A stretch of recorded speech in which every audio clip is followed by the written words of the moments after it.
Chapter 1556. The moment she finished the drink, her expression changed. She clutched her stomach in pain. She reacted quickly and violently. "Get out of here." Qin Zhou was still angry and kicked her. The assistant rolled on the ground and ran away. Yun Shishir gave her manager a teasing look and could not help teasing him. "Mr. Qin, I didn't expect that there would be a day when you make a mistake." Qin Zhou had a good eye for people. He did not expect that there would be such a troublemaker around him. Qin Zhou coughed awkwardly and quickly changed the topic. "Have you gotten over the jet lag?" "Barely." Yun Shishir thought that jet lag was not that easy to get over. "Are you still feeling unwell?" Yun Shishir raised her eyebrows. "Of course. How can I recover so quickly? I didn't expect this to happen. I didn't discipline her well." "I'm sorry," Qin Zhou said guiltily. Yun Shishir said helplessly, "It's okay. This is not what you want. Have a good rest. We'll have to prepare for the makeup later. The program will be recorded in the afternoon. Can you take it? If you can't, I'll contact the program team and ask them to postpone the recording." Yun Shishir shook her head. "It's okay. It's not that serious." "That's good." Qin Zhou nodded. Only then was he relieved. Gu Xingza had experienced something similar in the past. An anti-fan handed him a drink with superglue backstage.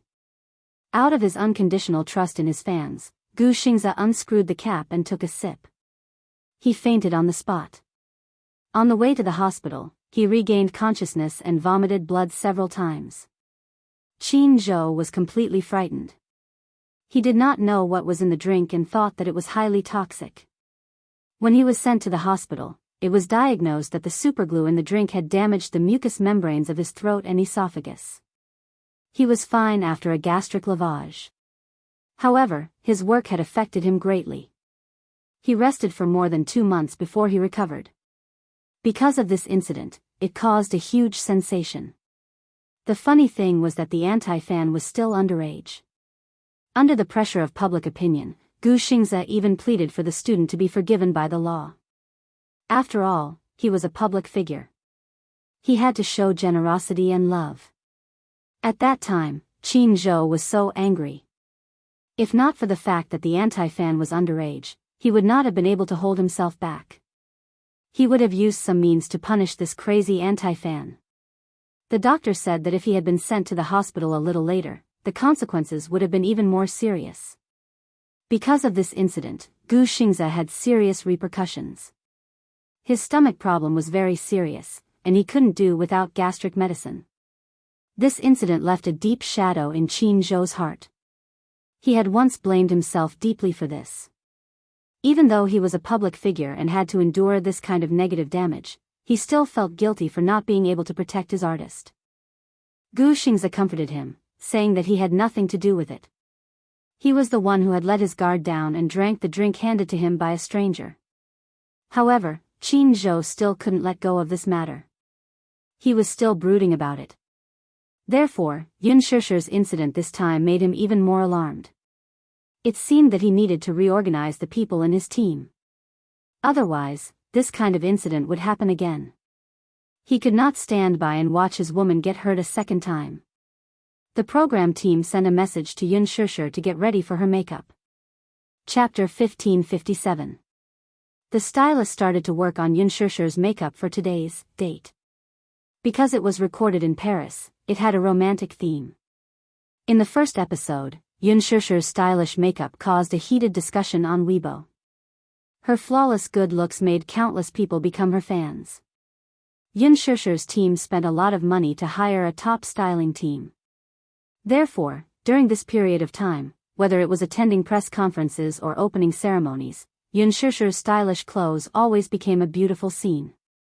For a time, she was in the limelight.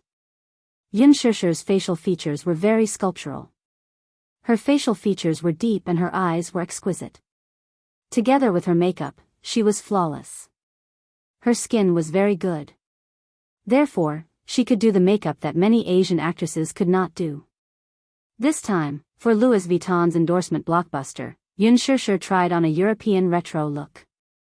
Her deep-set eyes, seductive eyeliner, seductive gaze, and bright red lips were especially stunning. It caused an uproar in the fashion industry. Even Xianxia was stunned. Oh my God. It turned out that makeup could really change a woman's temperament. She always thought that she could not do such a thing. In the end, when the video was released, Qin Zhou, who had always been sharp-tongued, did not say anything. It was too beautiful. Her fashion sense was too strong. Qin Zhou could not help but think that he should start to make a bold and decisive move for her in the fashion industry. After the makeup was done, Xianxia edited the script and officially started to prepare for the filming. The film crew arrived and started to film. The script was designed for Xianxia to go on a second date with Gu Xingze in Paris. They went to the Eiffel Tower and the Louvre. Then, they had a passionate conversation in the most romantic restaurant. As the world's most famous romantic city, it was also one of the world's sexiest cities. Ernest Hemingway once said, "If you were lucky enough to live in Paris when you were young, then no matter where you go in the future, this memory will follow you for the rest of your life." The recording of the second episode of The Love Diary took a long time. Some scenes might only take a few minutes, but it took a lot of time to record. Even though it was a live recording, everything had to be done according to the script. If the director team was not satisfied, they would have to redo it. Because the hug between Gu Xingze and Xianxia when they met at the airport did not create a moving scene, the director directly cut it off and redid it. However, this was not the most tiring part of reality shows. Live recording, from the moment you open your eyes, there are cameras all around you. On the way to the rendezvous, cameras were installed at all four corners of the car. Xianxia felt a little uncomfortable. However, because they were in the middle of a recording, no matter how uncomfortable she felt, she could not show it. She could only endure the discomfort and force a smile. Gu Xingze, on the other hand, was keenly aware that she was not feeling well. What happened? He bowed his head and asked with concern, "You don't look good." As he spoke, he reached out and gently touched her face. His fingertips brushed against a layer of cold sweat. He could not help but frown. She was sweating, of course. It was not because of the hot weather. It was so cold outside the window. Cold sweat could only be because she was not feeling well. She was not feeling well? Chapter 1558. Therefore, her posture was a little stiff when they hugged. The director was not satisfied, so he asked for a retake. Gu Xingze actually said lines that were not in the script in front of the camera. Xianxia's brain suddenly stopped working. She did not know how to answer. "You're sweating," Gu Xingze reminded her. He took out his handkerchief and carefully wiped the cold sweat on her forehead. His eyes could not hide his love for her. Xianxia looked up and caught a flash of heartache in his eyes. She could tell that he was not acting. He really cared about her. Xianxia's heart skipped a beat. Her shoulders shrunk a little, and it was clear that she was a little conflicted. Gu Xingze's expression froze. Her movements were very small. At an angle that was not easily seen by the camera, she said no to his intimacy and concern. Her body language told him that this was just a reality show. She was acting. Her subtext was telling him not to get too involved in the show. She would take it seriously. Gu Xingze felt a sharp pain in his heart. However, he saw her smile slightly and said slowly, "I just arrived in Paris not long ago. I'm still jet-lagged. Because of today's date. I was a little nervous last night. I didn't have a good rest." This was the content of the script. There was not a single extra word. Gu Xingze's eyes dimmed. He was a little disappointed. She was actually resisting him.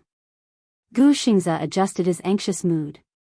However, his face showed a flawless smile. He continued to record according to the content of the script. After a day of recording, Xianxia returned to Sweet Home. The production team had set up an apartment in Paris. It was called Sweet Home. There were more important scenes to be recorded in this apartment. Yun Shusher returned to her room. Naturally, there were cameras in the room. She went into the bathroom and took a shower. After putting on a bathrobe, she came out and put on a facial mask. Then, she said goodnight to the camera and went to bed. She usually didn't have the habit of wearing facial masks. In this aspect, she seemed to be more lazy. However, for some reason, even though she didn't have the habit of diligently maintaining her skin, the quality of her skin was still too good. However, the reason why Yun Shusher was wearing a facial mask on the show was because Qin Zhou had accepted a facial mask advertisement. So, she naturally had to show it on the show. After turning off the lights, Yun Shusher did not fall asleep immediately. Although her eyes were closed, her mind was filled with complicated thoughts. The look in Gu Xing's eyes still lingered in her mind. In fact, the superstar did not make it as obvious as he did in today's show during the previous filming. In the past, he had always restrained himself and kept his complicated feelings for her buried in the bottom of his heart. However, during today's recording, his emotions were a little out of control. In his eyes, there was an ambition that she had never seen before. It was the kind of undisguised ambition. It made her heart skip a beat. She had never seen Gu Xingzi like this before. She felt that he was different from before. For a moment, she lay in bed and couldn't fall asleep for a long time. Many thoughts were running through her mind. Hence, the next morning, when Qin Zhou and the stylist knocked on the door, they saw Yun Shusher with dark circles under her eyes. "You didn't sleep well last night?" Qin Zhou looked at her as if he had seen a ghost. Yun Shusher sighed and said, "I couldn't sleep." Qin Zhou frowned and asked, "Is there something on your mind?" Chapter 1559. Qin Zhou furrowed his eyebrows. "Is there something on your mind?" Yun Shusher did not know whether to shake her head or nod her head. Qin Zhou looked at her deeply and sighed. "Shusher, you've been in a bad state recently. It seems like there's something on your mind. Is it convenient for you to tell me?" Yun Shusher furrowed her eyebrows slightly. She had a complicated look in her eyes. "Is it not convenient for you to tell me?" "No." Yun Shusher sighed. "I don't know where to start." Qin Zhou's expression became even more complicated. The two of them kept quiet. However, Yun Shusher did not know that Qin Zhou was very secretive about her thoughts. She must have felt troubled. She must have felt uneasy about Gu Xingzi taking the initiative to get close to her. "Don't think too much about everything." Qin Zhou patted her shoulder and said, "Let's get ready for filming." In Paris, the filming took a whole week. The filming was supposed to last 3 days in the show's script, but it actually took them a whole week. In order to take advantage of the situation, the production team was constantly striving for perfection. Therefore, for every scene, they were almost nitpicking, trying to be as perfect as possible. Of course, the editing did not let down the production team's good intentions. The romantic atmosphere and heart-pounding interactions were even more exciting than the first episode. The selection of locations by the production team was especially romantic. In the early morning, Yun Shusher and Gu Xingzi were at the west end of the Swan Trail. This was the time when the Swan Trail was the most beautiful. Perhaps only lovers could experience the poetic and picturesque atmosphere of this place. The two of them walked under the quiet shade of the trees. Their fingers intertwined as they walked all the way to the west. The cameraman especially used silhouettes, so the editing effect was as beautiful as a painting. Every frame was as perfect as a portrait. In the evening, Gu Xingzi brought her to the Misty Trail. Just the name, Misty Trail, gave people a mysterious and romantic feeling. The production team did not know about this scenic spot. Gu Xingzi had been here before when he was filming in Paris. The Misty Trail was hidden in a place that was less visited by people. At the end of the Misty Path was the Misty Castle, which was filled with mesmerizing greenery. It was Yun Shusher's first time seeing such a retro and magnificent castle. This castle was also the location of the Hollywood blockbuster Vampire. The castle was a classic European medieval retro style. The winding vines on the walls, the withered branches in winter, and the gloomy weather made people feel calm. After the filming ended, Yun Shusher returned to China. At the same time, The Green Apple completed its final post-production phase and officially entered its busy promotional period. As soon as they got off the plane, Yun Shusher received a notice and was summoned to the set. Qin Zhou brought her to report to the set of Lethal Beauty without stopping to rest. The filming of Lethal Beauty was about to start. At Hengdian Studios, all the staff members had already arrived. Many of the main creators had joined the cast one after another. Yun Shusher was the last to arrive. Because of this, when director Gu heard that Yun Shusher was late by a day, he slammed the table in anger. Director Gu was especially dissatisfied with Yun Shusher's late arrival. However, Qin Zhou repeatedly explained that due to conflicting schedules and the delay of the filming in Paris, she joined the cast one day late. A newcomer who just debuted is so arrogant. According to the rules, she joined the cast yesterday and arrived late today. Does she want the whole cast to wait for her? Director Gu was furious. Even when Qin Zhou personally pleaded for leniency, he did not give much face. Yun Shusher braced herself and stood aside, not daring to breathe. Chapter 1560. Lin Fengtian liked her more. Moreover, Lin Fengtian had a strange temper and had high expectations when it came to filming. However, he separated work and personal life very quickly. Without the surveillance camera, he was easy to get along with. However, director Gu was not like that. Compared to filming, he was more particular about rules. Without rules, there would be no standards. He was very rigid and liked to follow the rules. It was wrong to be late. Qin Zhou explained, Director Gu, Shusher is not acting like a big shot. She did not deliberately make the whole crew wait for her. When The Love Diary was filming in Paris, there was a small problem and the filming was delayed by 3 days. That was why she was delayed. Director Gu did not have the patience to listen to him. He waved his hand and said sternly in front of everyone, Qin Zhou, you don't have to say more. You should know me. I like people who are focused. Filming is filming. If you're late, you're late. If you're late, you're late. Yun Shusher is your artiste and a newcomer with good qualifications. However, it doesn't mean that I will relax my expectations of her just because we're good friends. Impossible. I treat you fairly, no matter who you are. Qin Zhou nodded. He could tell that there was a hidden meaning in Director Gu's words. He smiled and said, Director Gu, you're right. Shusher may be a newcomer, but she's very humble. You can teach her as much as you want. I'm usually very strict with her. She's a simple child but she really loves acting. You don't have to say anything. She'll definitely work hard. If she doesn't listen to you and the crew, you can just tell me. Director Gu narrowed his eyes but did not say anything. He was very satisfied. Qin Zhou's words were giving him face. Actually, there were many people in the crew and their relationships were complicated. Therefore, he had to be careful about what he said, even if he was the director. Yun Shusher was late and Qin Zhou ran over to greet him.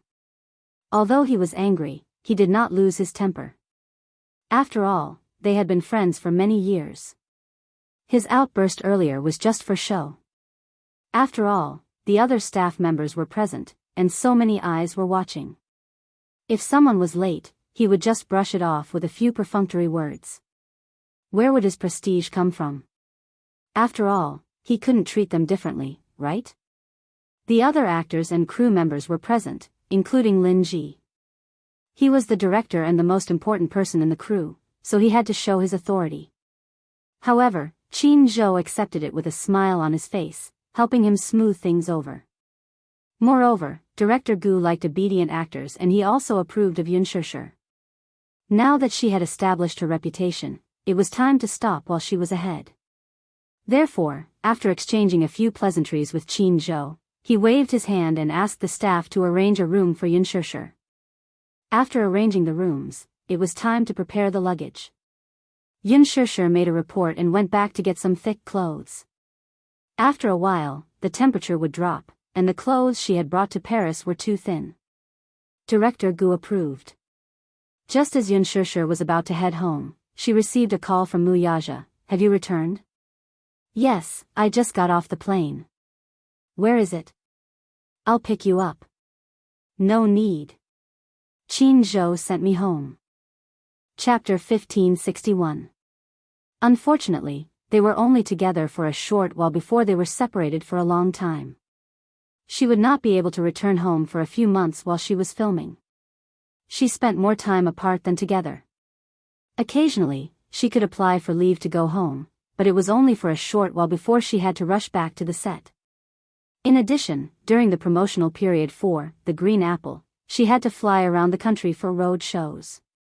She really wanted to cherish every second of her time. Wuxia sat in the car with a slight smile on his face. She was back. He wished he could descend from the sky and hug her tightly. He missed her. He could not hold back the longing in his heart. With one hand on the steering wheel, Xianxia's apologetic voice came through the Bluetooth earpiece in his ear. But I went back to get some thick clothes. I'm leaving soon. Leaving? The smile on his face froze. He raised his eyebrows and looked a little angry. Where are you going again? The word again made Xianxia's heart tremble slightly. Where are you going again? This question was not considered a question, but it stunned her. She missed him too after not seeing him for 7 days. It was only 7 days, but it felt like a century. When she was in Paris, she could only communicate with Wuxia through text messages. Because it was a live show, all calls were prohibited. Therefore, she could only stare at the screen and imagine him on the other end of the phone as she looked at the lifeless words on the screen. He felt the same way. He had not heard her voice for 7 or 8 days. He had held back his longing for her until today. Yesterday, she sent him a text message saying that she would be back today. When he heard the news, he felt his heart beating faster for the first time in his life. Therefore, when he arrived at the office early in the morning, even Min Yu was surprised. A few days ago, when Wuxia was in the office, his face was gloomy and cold all the time. His eyes were filled with anger that he had nowhere to vent. Many of his assistants and subordinates felt especially depressed when they entered his office. They lowered their heads and did not even dare to breathe. However, this morning, they could tell that their boss was in a good mood. Even though he pretended to be calm on the surface, his heart was filled with anticipation for her return. Therefore, in the afternoon, he deliberately ended the meeting early. On his way home, he heard the words, "I'm leaving soon." Where was she going? Wuxia could not help but feel a little angry. He stopped the car by the roadside and frowned.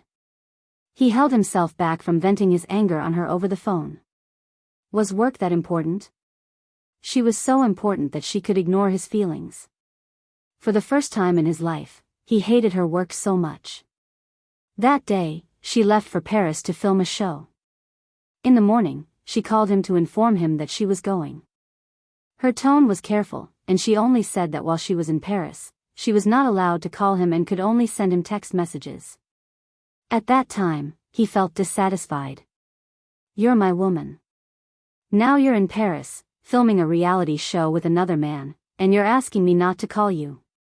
Xianxia, you don't think this is too much, do you? Xianxia was stunned. There was a long silence on the other end of the phone and no one spoke. It was obvious that she felt guilty and guilty. After a long silence, she said, "I'm sorry." Wuxia did not want to hear her sorry, so he hung up the phone. Chapter 1562. Initially, he had wanted to give her the cold shoulder. However, after just one night, he started to miss her and sent her a text message. She replied with an emoji. The text message was very boring. Looking at the black text on the white background, he could not stop imagining her expression. She was finally back in the country. While he was jumping for joy, she said that she was going home to get her clothes and was about to leave. Where was she going? As an artiste, she was busy with work and rarely spent time with her family. Although the pay was high, did he care about it? He let her work and do what she liked to do to give her respect. However, this did not mean that he did not care. He cared a lot. He did not like it when she used the time that belonged to him to spend on work. Was it because of that little pay of a few million yuan? He had so much in just a few minutes. But he missed her. He missed her all the time. It was not just a few minutes. Yun Shishir held the phone tightly and listened to the man's heavy breathing. She knew that he must be very angry, but he could not bear to throw a tantrum at her and was trying his best to hold it in. Just as she was feeling guilty, Wuxia asked in a deep voice, "Did you miss me?" "Yes, stay with me tonight. Don't go anywhere." Yun Shishir frowned and said, "The production team notified me to join the set. I applied for leave to come out, so I have to go back to the set after getting my clothes." Wuxia hung up the phone in frustration. As she listened to the continuous beeping sound from the receiver, her eyes welled up with tears for a moment. When she reached home, the two little munchkins were sitting in the living room and watching TV. The moment they saw her, the two little fellows rushed over and squeezed into her arms. The little guy was still growing. Yun Shishir noticed that he had grown a little taller in the 7 days she had not seen him. He had obviously grown a little taller. When she stood next to Xiao Yichen, the difference was not as big as before. Xiao Yichen's height did not change much. However, Yu had been feeding him delicious food every day at home, so his face had become chubbier. It was pink and adorable. Yun Shishir rubbed her face against them intimately. When she looked up, she saw that there was only one television in the living room. "Where's Daddy?" Yun Shishir looked around. "Is he not at home?" "Daddy isn't back yet." Xiao Yichen hugged Yun Shishir tightly and refused to let go. He hadn't seen her for a few days. When he saw her come home, he couldn't wait to stick his hands and feet to her body and refused to let go. Yun Shishir smiled dotingly and picked him up. Why did it get even heavier?" "Xiao Yichen, you've really put on weight." She could not help but tease him. Xiao Yichen blushed and asked nervously, "Is mommy unable to carry Xiao Yichen?" "A little." Yun Shishir pretended to be serious and nodded purely to tease him. Xiao Yichen panicked when he heard this. No way. He didn't want to grow up or put on weight. Otherwise, his mommy wouldn't be able to carry him. That way, he wouldn't be able to cuddle in his mommy's arms and act like a spoiled child. When he thought of this, he was alarmed and scared. Hence, he immediately said, "Then I'll start losing weight tomorrow." Yun Shishir flicked his forehead. "Idiot. You're not allowed to. You're still growing. Eat more so that you can grow taller and stronger." As she spoke, she kissed his pink cheeks. His soft texture was like tofu that melted in her mouth. Chapter 1563. Yu snorted and said, "Mommy. Do you really believe what this fellow says? Don't be fooled by how confident he looks now. When I'm done cooking, he'll be like a little pig again." Yun Shishir burst into laughter when she heard this. Xiao Yichen, who was in her arms, pursed his lips awkwardly and retorted, "No way. I'm not like what you say. I'm not a little pig." "Humph. Pig." Yu ignored him as he said this. He turned around and walked up to her enthusiastically. He took the suitcase from her and was about to carry it to the walk-in closet. "Mommy, let me help you pack your suitcase and put it away." Yun Shishir was stunned and stopped him. Mommy came home to pick up a few thick coats." Yu froze and turned around in surprise. "Mommy, do you mean that you're leaving again tonight?" "Yes, Mommy, where are you going?" Xiao Yichen felt aggrieved when he heard this. "Aren't you going to stay at home?" "Mommy has work to do tonight, so I have to rush back to the set. I'm going home this time because I applied for leave from the set."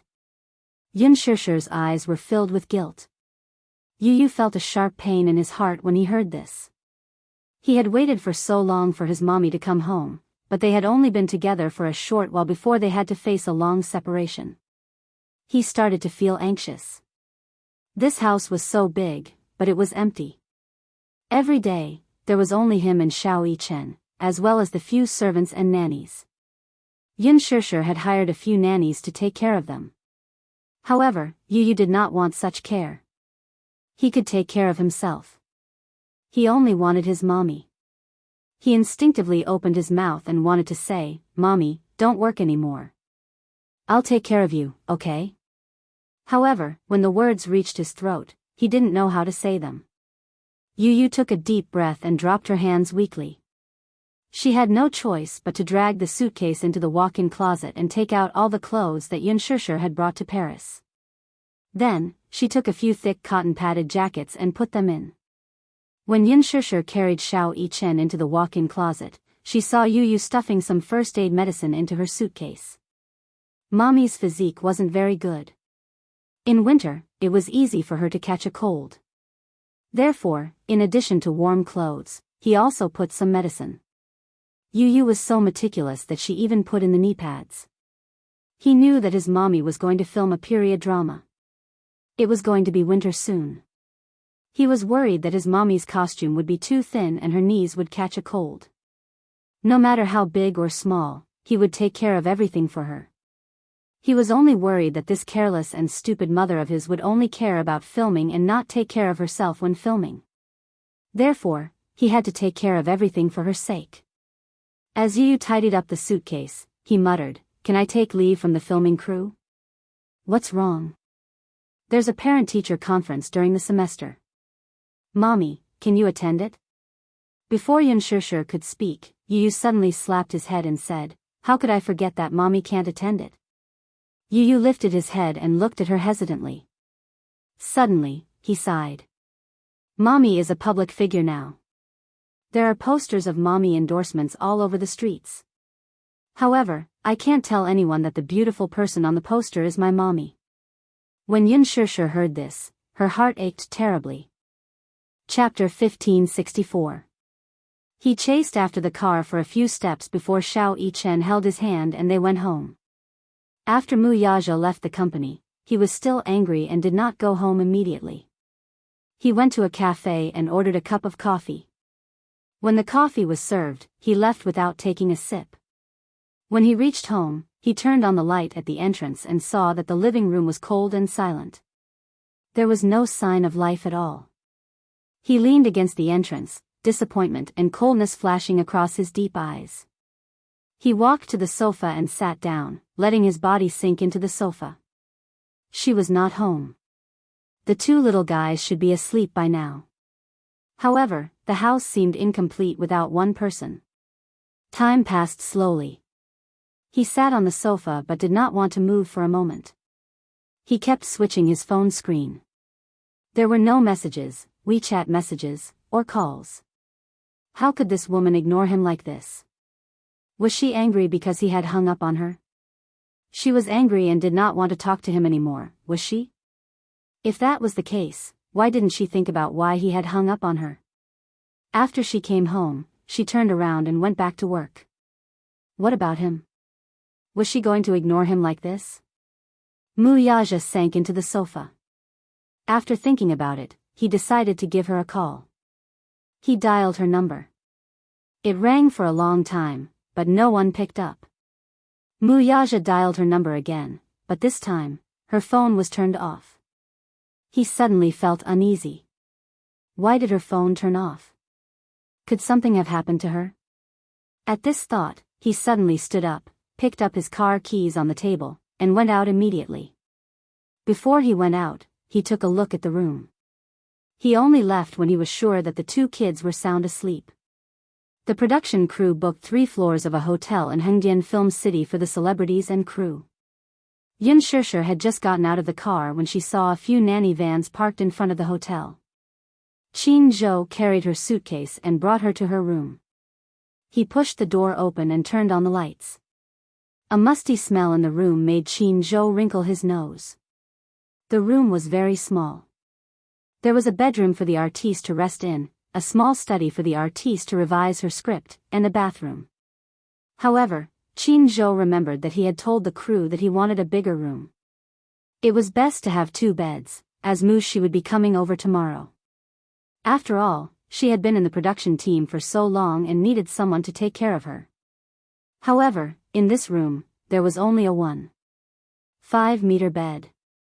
Qin Zhou was instantly enraged. What was going on? She called the production crew and called them over.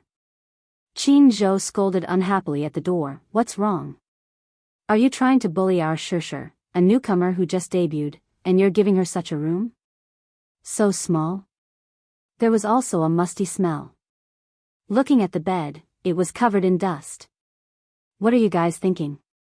Yun Shishir saw that Qin Zhou was angry and gently tugged at his sleeve. But Qin Zhou pressed her shoulder. Shishir, don't stop. If I don't say it now, in the future when I'm busy and not on set, who knows how you'll be bullied? If I don't scold him now, I won't learn my lesson. Since he said so, she didn't stop him anymore.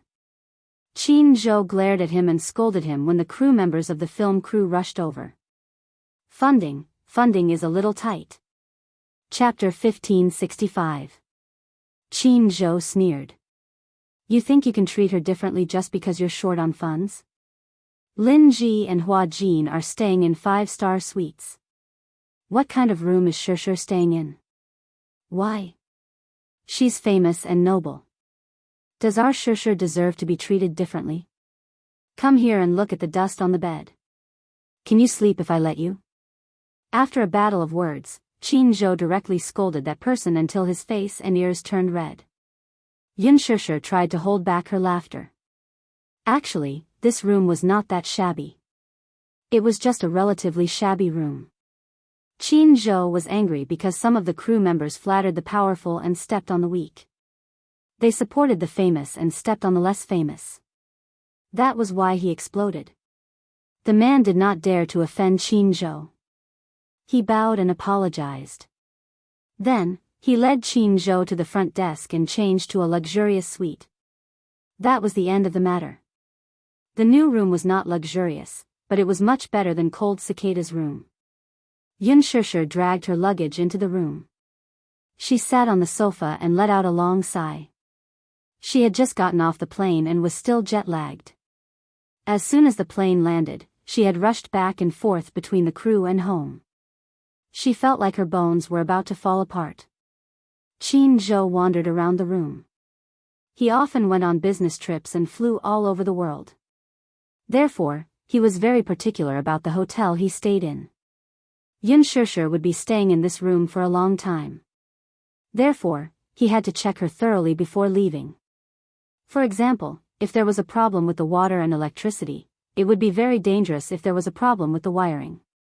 If there was a problem with the hot water supply, if the door lock had been tampered with, if there were a few vacuum cameras hidden in the corner, if there were curtains on the balcony, and so on. Celebrities were very particular about staying in hotels. Once, a female celebrity stayed in a hotel in Hong Kong. In the end, the bathroom and the bedroom were all filled with pinhole cameras. Later, it was found that the cameras were planted by the third-rate paparazzi in Hong Kong. Therefore, Qin Zhou paid special attention to privacy. After checking that there was no problem, Qin Zhou walked out of the bedroom and found her leaning on the sofa, asleep. Qin Zhou was stunned. A helpless expression appeared on his face. He walked over and patted her face gently. Shishir. Yun Shishir groaned. Her voice was as soft as a mosquito's, like a cat mewing lazily. Qin Zhou sighed and pinched her face again. Take a shower before you sleep. You'll catch a cold. Yun Shishir furrowed her brows. The moment she opened her bloodshot eyes, Qin Zhou was taken aback by this sight. She was too tired. She didn't have a good rest on the plane. Although Qin Zhou was the same as her, a woman's physique couldn't be compared to a man's. He trained diligently and had a strong physique, so he could withstand fatigue. Take a shower, then go to bed and have a good rest. There's nothing to do tomorrow morning, so you can sleep in. I'm going to take measurements in the afternoon and order a few costumes. She nodded. Qin Zhou said a few words of advice and left. Yun Shishir got up and opened her bag. However, she found that her phone had run out of battery. She charged it and went to the bathroom to take a shower. When she came back from the shower, she found that there were a few missed calls. Chapter 1566. Xianxia pondered for a moment and called back. After a few rings, the call was connected. Wuxia's angry voice came from the other end. Why didn't you answer the phone? My phone ran out of battery, so I switched it off. Do you know how worried I was when I couldn't contact you? Wuxia almost used satellite positioning to locate her whereabouts. In the end, she told him that her phone had run out of battery. It was a false alarm. It looked like he had been too concerned about her. Stopping the car by the side of the road, Wuxia's heart finally settled down with his phone in hand. I'm sorry. I didn't know my phone had run out of battery. I'm sorry for making you worry. On the other end, Xianxia's voice sounded guilty and weak. She sounded like a child who had done something wrong and was very careful. Wuxia kept quiet for a moment. He was angry, but he couldn't bear to vent it on her. Hence, he suddenly said, It's okay. I was just worried that something might have happened to you. Okay, then I'm tired. I want to rest now. Xianxia was really tired. Hence, she was eager to go to bed and rest. However, Wuxia didn't say anything. Okay. Go and rest. After that, he didn't wait for her response and went silent. Xianxia said, Good night, and hung up the phone. She tried her best to lift her heavy feet and threw herself onto the bed. When she covered herself with the blanket and her head hit the pillow, she fell asleep almost instantly. Wuxia sat in the car in a daze for a while. Then he stepped on the accelerator and drove back to Jianghu Walk. In the next few days, Xianxia was so busy that she felt dizzy and disoriented. In the entertainment industry, it seemed like there was no limit to how glamorous she could be, but behind the scenes, there was a lot of bitterness. The next day, she slept until noon. Then she got up and put on makeup. In fact, she didn't have the habit of putting on makeup. However, now that she was on set, there were always reporters coming to visit her. Qin Zhou requested her to put on makeup whenever she went out and not to go out without makeup. Xianxia had just finished her lunch when she was dragged by her manager to get her measurements taken for custom-made clothes. Her several sets of clothes were more complicated, and the construction period was faster, but it would still take half a month. After ordering the clothes, it was time for dance training. There were a few dance scenes in the play. Xianxia had some foundation in dancing, but she needed some advanced training. The production crew hired a master dancer to train her and Lin Ji. For the next few days, he was so busy that he didn't even have time to take a breather. After returning to the hotel, she took a quick shower and went to bed. As a result, she only remembered to reply to Yu Yu's message the next morning. On this day, when Wuxia woke up and opened his eyes, he saw Yu Yu lying beside his bed. She was smiling brightly and her eyes were filled with flattery. Daddy. You're awake.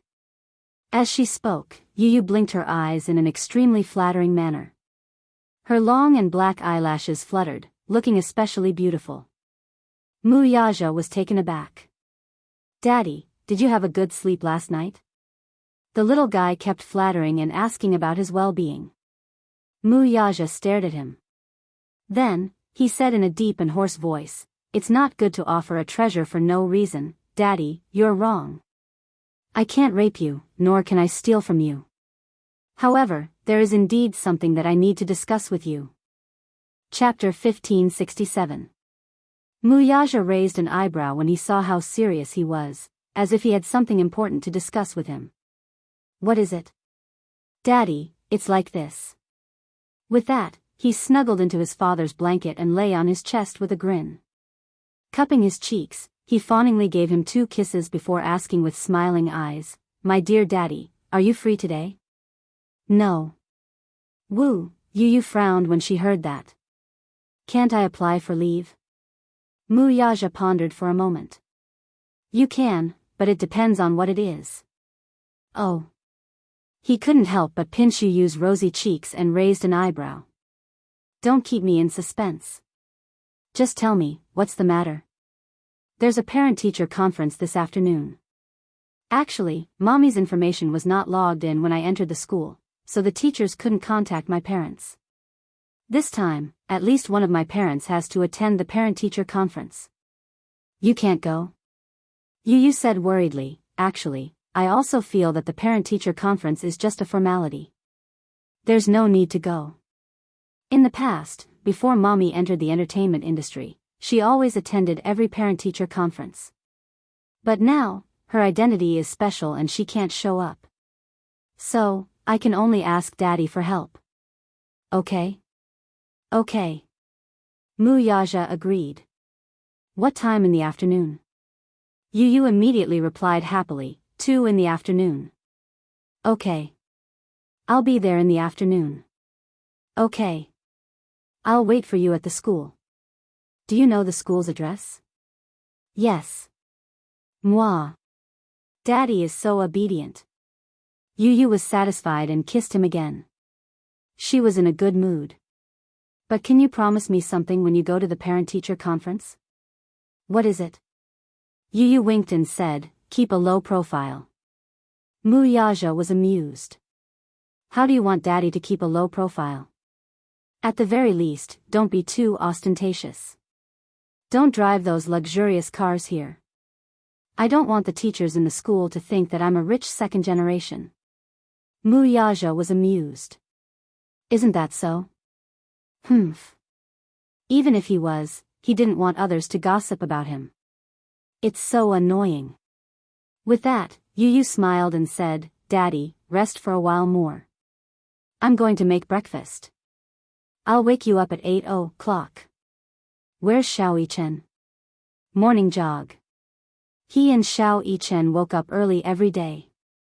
Xiao Yichen was in charge of walking the dog, while he was in charge of breakfast. The division of labor was clear.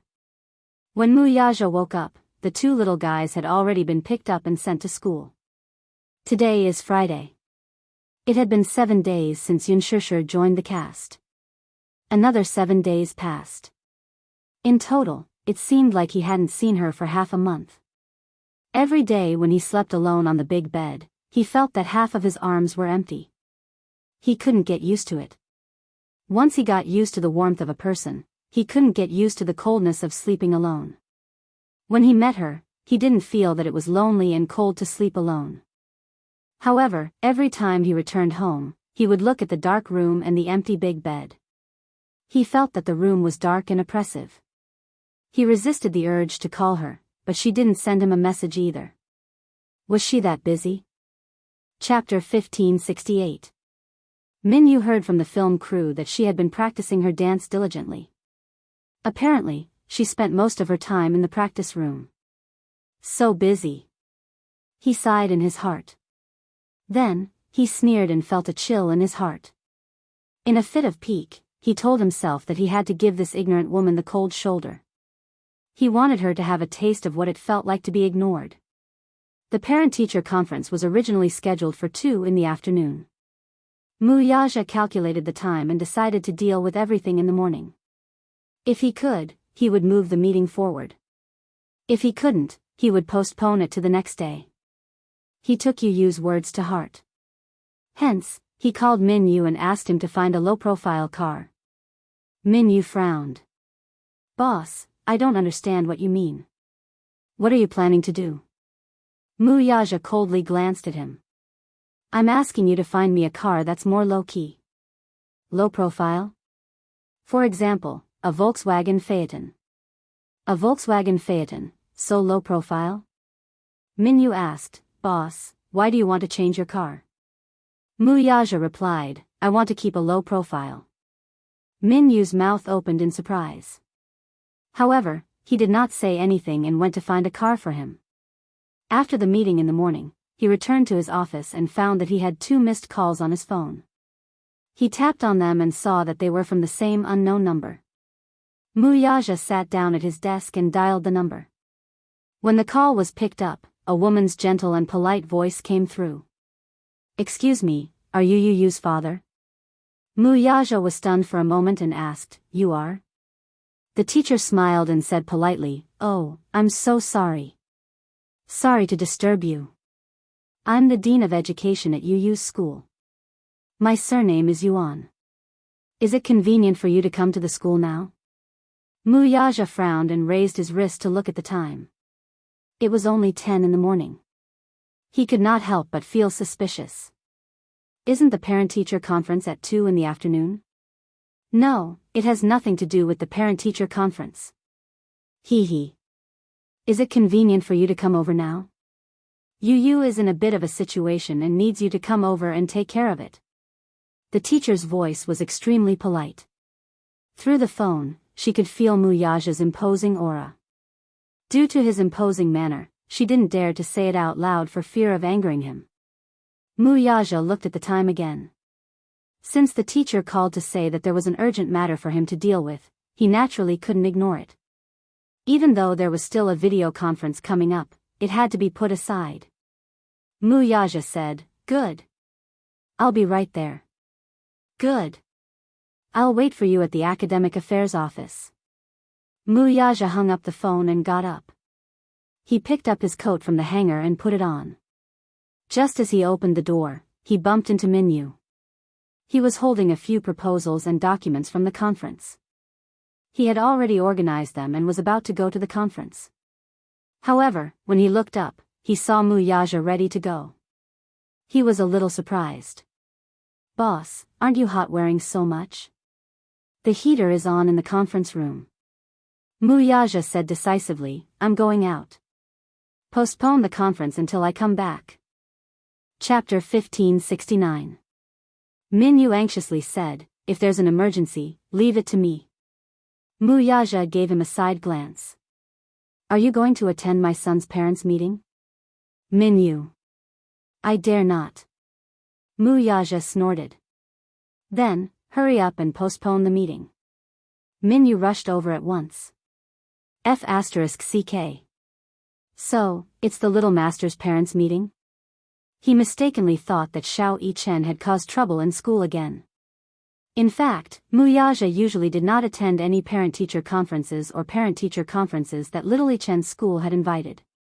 Wuxia had always been absent from Xiao Yichen's parent-teacher meetings. Hence, in a sense, Yu's parent-teacher meetings were Wuxia's first parent-teacher meetings in his life. When Wuxia arrived at the school, the main gate was closed. It was the 4th period of the morning. He parked his car in the parking lot and entered the school.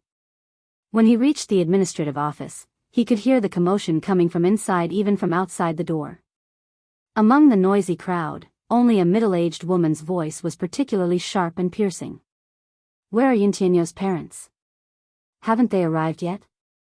Didn't they say that they'll be here soon? If I have to say, this child's parents have no sense of responsibility at all. Their child bullied a classmate in school and caused trouble, yet as his parents, they're still not here to settle the matter. How infuriating." A gentle voice hurriedly consoled her. "Madam Lin, please calm down." "Director Wu, you're still telling me to calm down? How can I calm down? How can I be calm? If your child is beaten up like this, can you still be so calm? Look at my son's forehead, it's bleeding profusely. Sigh. I wonder if it'll leave a scar in the future. This is too much. A 7-year-old child is bullying in school at such a young age? If he's like this now, what will happen when he grows up?" Yun Tianyu looked refined and polite on the surface, but who would have thought that he would do such a thing? "In my opinion, when he grows up, he will definitely be the scum of society." The teacher's voice was slightly dignified. "Mama Lin, your words are too much." They couldn't just rely on Lin Feng's words to determine the situation. Yu hasn't explained what exactly happened. Let's wait for his parents to come and hear his explanation. However, the woman didn't listen to what the teacher said at all. She said unreasonably, "What's there to explain? It was wrong to hit someone. The child is still young and doesn't know any better. I won't argue with a child. But when his parents came, they had to give me an explanation. Otherwise, there's no way this matter will end just like that." At the same time, there was the sound of someone slamming the table in the office. The person was obviously furious. "Mrs. Lin, please be quiet. The other teachers are in class. Don't disturb the children in the other classes. We will definitely handle this matter fairly for you." Haha. It's good that you know. The school was a place to teach and educate people. Don't let some black sheep cause such a foul atmosphere. My child came to school to study, not to be bullied for no reason. Wuxia stood outside the door and listened for a while to sort out the logic. Chapter 1570. Based on what the woman had said, he had probably gotten into a fight with another child in school. Hence, the teacher had called him to come to the school to settle the matter. Why would you get into trouble for no reason? He was introverted and did not like to get into fights with others. Why would he hurt another child for no reason? At this thought, Wuxia knocked on the door. "Please come in." Wuxia pushed the door open and walked in. He saw that the large office was filled with people. Among the unfamiliar crowd, a middle-aged woman was holding a child with bandages on his forehead.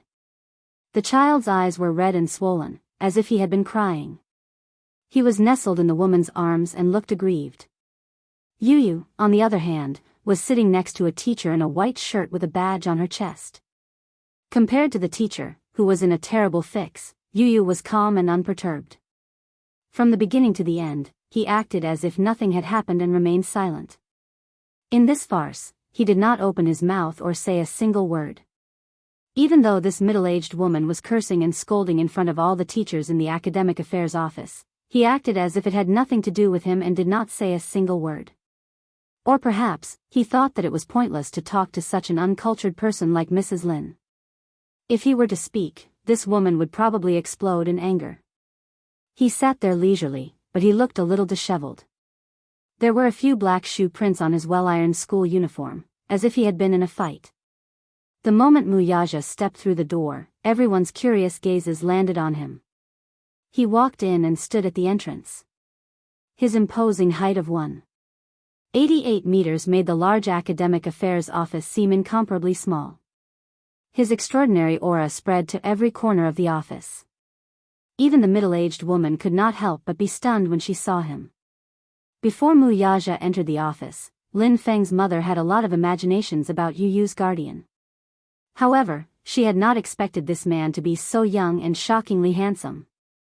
Too young. Too handsome. If it were not for the man's facial features resembling Yu's, she would not believe that this man, who looked to be in his 20s, was Yu's father. "Are you Yintianyo's father?" Lin Feng's mother glanced at him and asked casually. However, Wuxia did not seem to hear what she said. He did not even look at her as he walked over to Yu. He bent down slightly in front of him so that they were at eye level. Yu raised her eyes to look at him. Her originally indifferent expression finally changed. She revealed a helpless and ashamed expression. "Daddy, you're here?" Wuxia nodded and looked him up and down. He asked gently, "Are you hurt?" His low, magnetic and mellow voice was like an aged red wine, making people who heard it unable to help but be intoxicated. Yu shook her head and smiled. "I'm not hurt." "Humph. He's not hurt, it's our son who's hurt." Lin Feng's mother, who was standing behind them, slyly interjected. Wuxia ignored her. He carried Yu in his arms and sat down on the chair beside the teacher.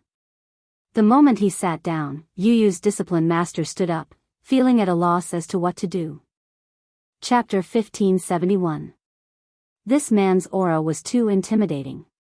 She was even more nervous than when the provincial education department came to inspect the school. He was clearly so young, but the aura on his body was like he was looking down on all living things. His entire body was exuding the aura of a superior. Even Lin Feng's mother, who had been arrogant from the moment she entered the room, could not help but restrain her attitude and twitch the corner of her lips. In the crowd, the man's presence was too eye-catching. Everyone was intimidated. If he did not speak, no one dared to speak. Wuxia first carried Yu in his arms and carefully examined him. There were no injuries on his face. However, when he lifted his collar, he saw a slight bruise on his collarbone. It was not serious, but it was not light either. It looked like he had been hit by something. Of course, it could not have been a fist. It was a little hard, as if he had been hit by something hard. This kind of injury would only be slightly red in the beginning. It would not show. After a while, it would turn into a bruise and appear on the skin. Other than that, there were no obvious injuries. Compared to Yu, the other child's injury was obviously more serious. When he was carried in his arms, he looked at Yu with eyes full of grievance and hatred. It was obvious that these two children had been through an unfriendly war. However, in this war, Yu was obviously the one who had the upper hand. In the past, he had a weak body and would have been at a disadvantage if he fought with other children. However, during this period of time, he had learned some defensive skills from Xiao Yichen. To Xiao Yichen, what he had taught him was just the basics. However, for a child of his age, this kind of skill was incomparably terrifying. Yu was in a daze as he allowed Mu Yaja to examine him carefully. A strange warmth arose from the bottom of his heart. He had not expected this man to suddenly appear in the school. After this incident, the Dean of Academic Affairs had asked him for his parents' number to contact the parents to come to the school. The first thing he had done was give him Li Hanlan's number. However, Li Hanlan had been exposed when he called him. The dean was furious and asked for his number again. Yu thought about it, but did not give Yun Shishir any information. Mommy is on set now. She must be very busy. Moreover, she was a public figure now. She could not appear in such an occasion. Where's Daddy? He must be very busy, right? Would he come?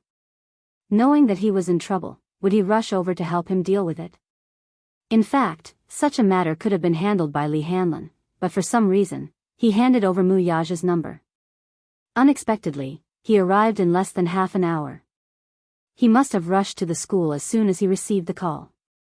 Yu's heart warmed and she couldn't help but snuggle into his embrace.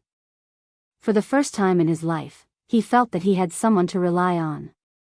He thought to himself, it feels good to have a backer. It was a good feeling to be surprised. After Mu Yaja finished checking, he felt relieved. Yu was not injured, which was the best result. As for what exactly had happened, he was not too concerned. He only knew that he should trust his son. He understood Yu's character. He would not have any conflict with a child of his age. Chapter 1572. In Yu's heart, these children were innocent and immature, so he always gave in to them. However, this did not mean that he would not ask about it. Mu Yaja asked, Yu, what's the matter? Explain it to me. Without waiting for Yu to speak, the woman at the side nagged, what else can it be? You're Yuntianyo's father, right? Your son injured my son. Let's see how you're going to explain this to my family. Give me an explanation. Mu Yaja raised a brow in displeasure and raised his head. His eyes, however, instantly turned cold and frosty. It's not polite to interrupt, is it? The woman said unhappily, didn't you want to ask what's going on? Let me tell you, then. I'm asking my son, not you. Mu Yaja looked at her expressionlessly. His cold and sharp eyes were as sharp as ice blades. So, don't interrupt. You. The woman widened her eyes in anger and looked at him in disbelief. She then said to the discipline master, Teacher. Look. Look at him. This person. He's so rude. The discipline master, however, was secretly criticizing her. Who's the rude one here? Yu's father had always been calm. From the moment he entered the room, he gave off an elegant demeanor. Lin Feng's mother, on the other hand, gave off a rude vibe. However, in front of so many people, he could only keep his words to himself. The discipline master could only swallow his anger and say, Lin Feng's mother, please calm down. Yu hasn't said a word since the beginning. Why don't you let him tell us what happened? Everyone is here, you should at least respect the child. Yu has the right to speak, too. The woman's red lips curled in disdain as she muttered under her breath, "He did something wrong. What respect is there for him?" Her voice was soft, but Wuxia still heard it. He looked at her abruptly. His eyes were as piercing as icicles. The woman felt as if she was being pricked by needles, and her hair stood on end. She glanced at Wuxia, only to see his frighteningly cold face. She shuddered in fear and did not dare to act rashly for a moment. The discipline master patiently asked, "You, tell us what happened." "Nothing. I fought with him, but he's stupid and couldn't win. It's impossible for our Lin Feng to hit others." She pointed at him and said ferociously, "Teacher Yuan, Lin Feng has always been a good boy. He gets along well with all the other children in the class. He loves each other. He loves each other. Look at him, at such a young age, at such a young age." As soon as she finished speaking, Lin Feng, who was in her arms, burst into tears again. He was really good at acting. Yu raised a brow but did not explain further. Instead, his lips curled into a sinister smile. The unruly curve of his lips was very similar to his father's. "You didn't hit me?" He paused and muttered to himself for a moment before saying viciously, "Oh, you didn't hit me. Then I was bitten by a dog." The discipline master immediately stopped him. You. Don't talk nonsense." "Oh." Yu shrugged and obediently stopped talking. He did not want to lower himself to the same level as a childish guy. Anyway, he admitted that he had hit him. Chapter 1573. His mother had taught him from a young age that he could not lie. At the same time, as a man, he had to bear the consequences of his actions. He had to be responsible and responsible. He had always kept that in mind. He had never forgotten it. Wuxia asked again, "Who started it?" "Him." Yu pursed her lips. "He started it?" "Yes." "Then you fought back?" Yu said truthfully, "Yes, he started it. He hit me with a pencil case. I was in pain, so I fought back." "So you injured him?" Wuxia's gaze was deep. Yu stuck her tongue out and nodded. She did not forget to explain seriously, "Daddy, it was legitimate self-defense." The man immediately raised his head and saw Mrs. Lin flatly deny, "Our Feng didn't start it. It's clearly your son who started it. He doesn't admit it and even hit back. He's slandering us." After saying that, she rubbed the child's cheeks with heartache. Even though the child's forehead was bandaged, blood was still seeping out. It was a tragic scene. "Sigh, my baby Feng has never been wronged like this since he was young. I don't know if this injury will heal or not. Will it leave a scar?" "It's on his face." Teacher Yuan said, "Mrs. Lin, the injury on Lin Feng's forehead is not serious. Maybe it will heal in a few days. It probably won't leave a scar. The wound is quite shallow. Let's not make it so embarrassing. Harmony is the most important thing, right? Harmony is the most important thing?" Mrs. Lin frowned. "Teacher Yuan, it's easy for you to say that. Harmony is the most important thing? You say that the wound is shallow? Oh, it's not serious. It's not serious because it's not serious. So we're just going to let it go? Fine. If you're going to let it go, call his son over and beat him up for our Feng. Let's just let it go." When Teacher Yuan heard that, her expression froze. This Mrs. Lin was too much. How could she say that? It was just a child. How could she make things difficult for a child? "Hit my son?" When Wuxia heard this, he laughed coldly. "I'd like to see who dares to touch a single strand of my son's hair." His words were not harsh, and his voice was not loud. He had a smile on his face, but he was imposing without being angry. When these words came out, everyone who heard them felt their scalps go numb. Their children don't know their manners, but their parents don't know either. Yu said, "Daddy, don't lower yourself to their level. There are so many pairs of eyes in the class who made the first move. What's there to quibble about?" Lin Feng attacked first. I let him have his way at first, but he became more and more aggressive, so I had to fight back. In the end, he made the first move, but in the end, he still couldn't beat me. How promising.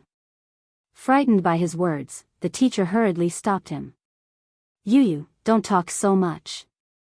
She had always known that Yun Tianyu was a mature child who surpassed his peers. He was responsible, and humorous. Although he was not the oldest in the class in terms of age, the other children treated him as a big brother. Therefore, she had a good impression of him from the bottom of her heart. Alas, Lin Feng's mother was not easy to get along with. She knew Mrs. Lin better. She was extreme, mean, and had an unforgiving tongue. Her words were especially tricky. Chapter 1574. It was said that he was a judge in the city's supervision department and had a lot of power. Therefore, Teacher Yuan didn't want Yu to offend such a powerful family. She had a good impression of Yu. Yu didn't buy it.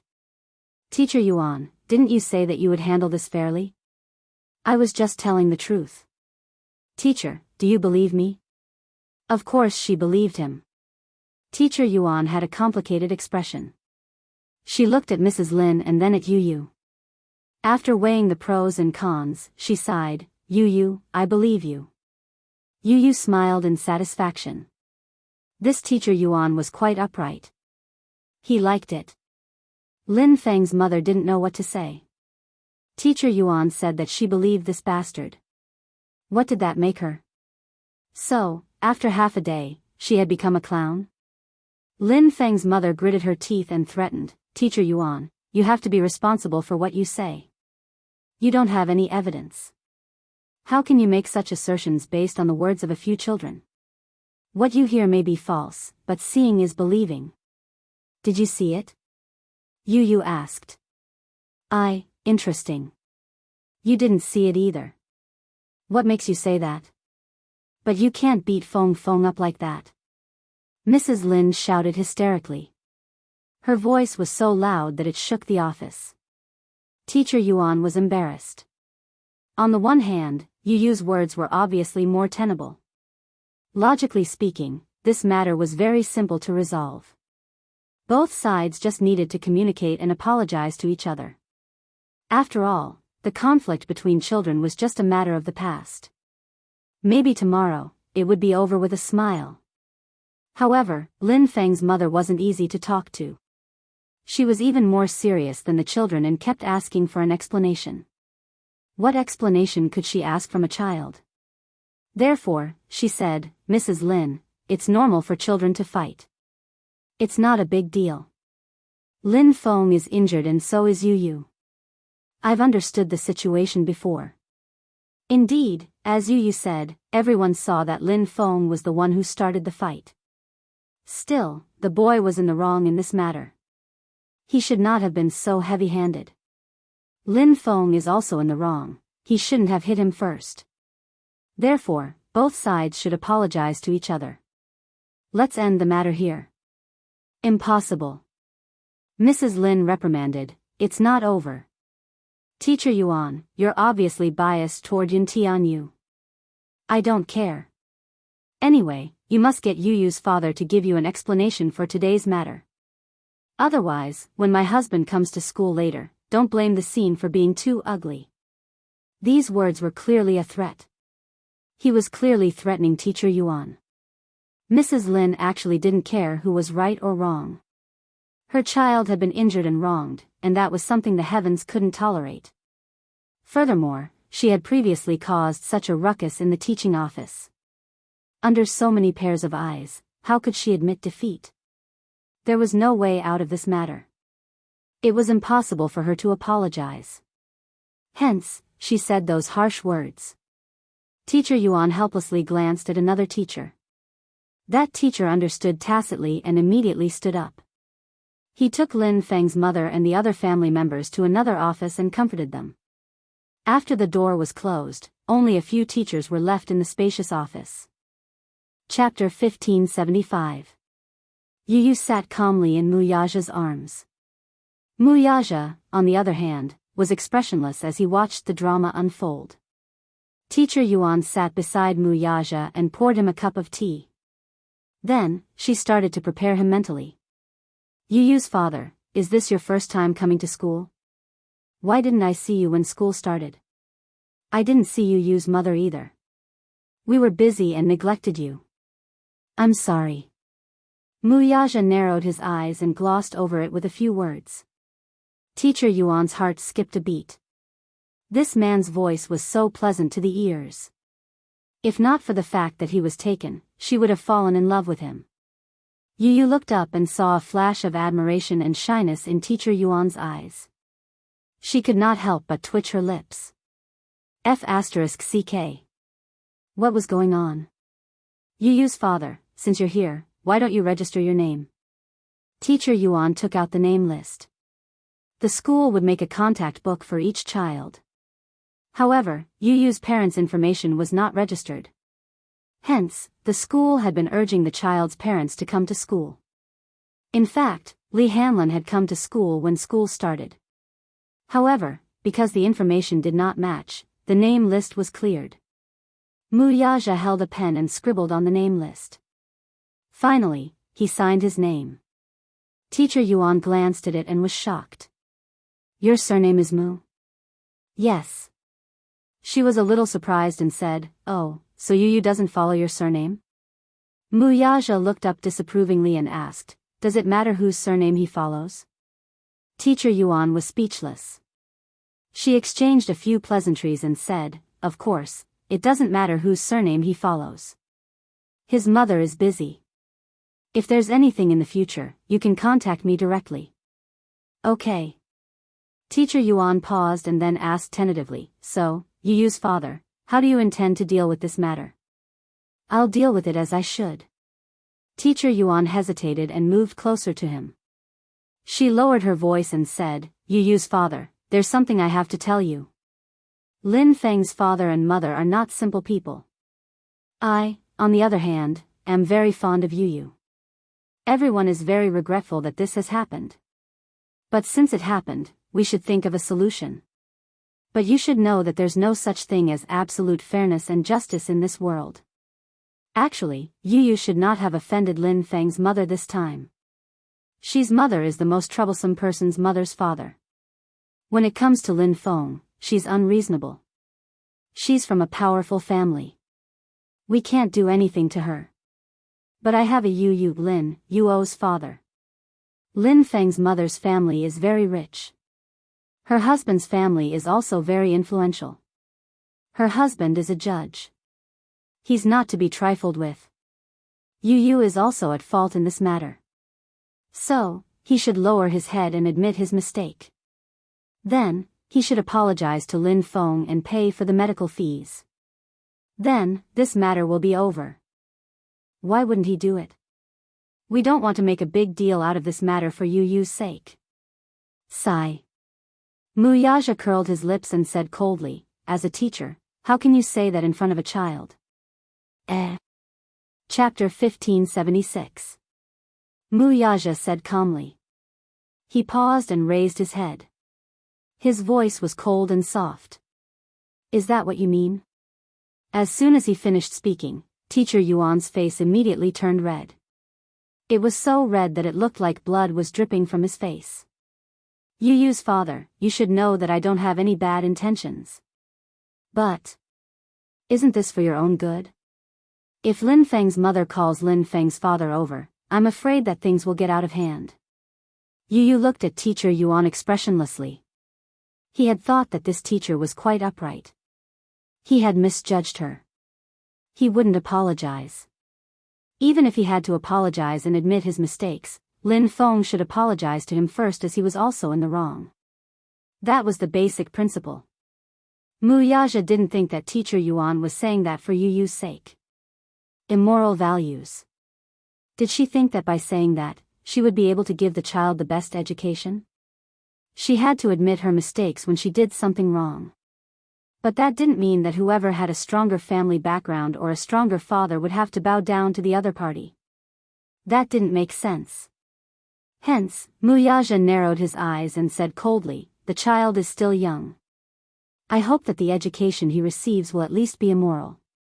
Teacher Yuan's words just now are disappointing. Yu Yu's father, please don't misunderstand. I really like Yu Yu.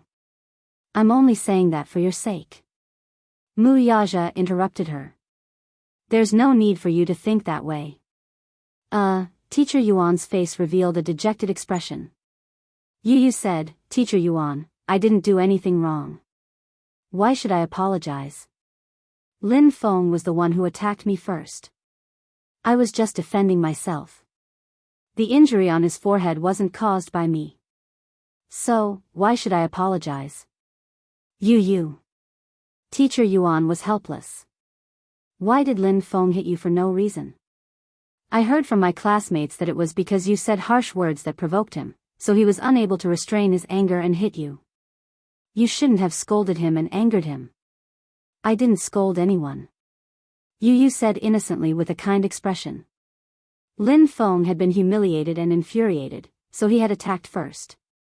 At this point, Mu Yaja focused on the main point. Why did you have a conflict? Yu Yu suddenly pursed her lips and stopped talking. There can't be a conflict for no reason. Mu Yaja hugged his son's shoulders and said patiently, Tell Daddy, What is the reason? All right. I'll tell you. Helplessly sucking in a deep breath of cold air, he answered, That's because he insulted me and Mommy. The reason why Yu Yu had insulted him was because Lin Feng had spoken rudely first. Yu Yu and Lin Feng were in the same class when they were in kindergarten. At that time, Lin Feng and Yu Yu didn't like each other.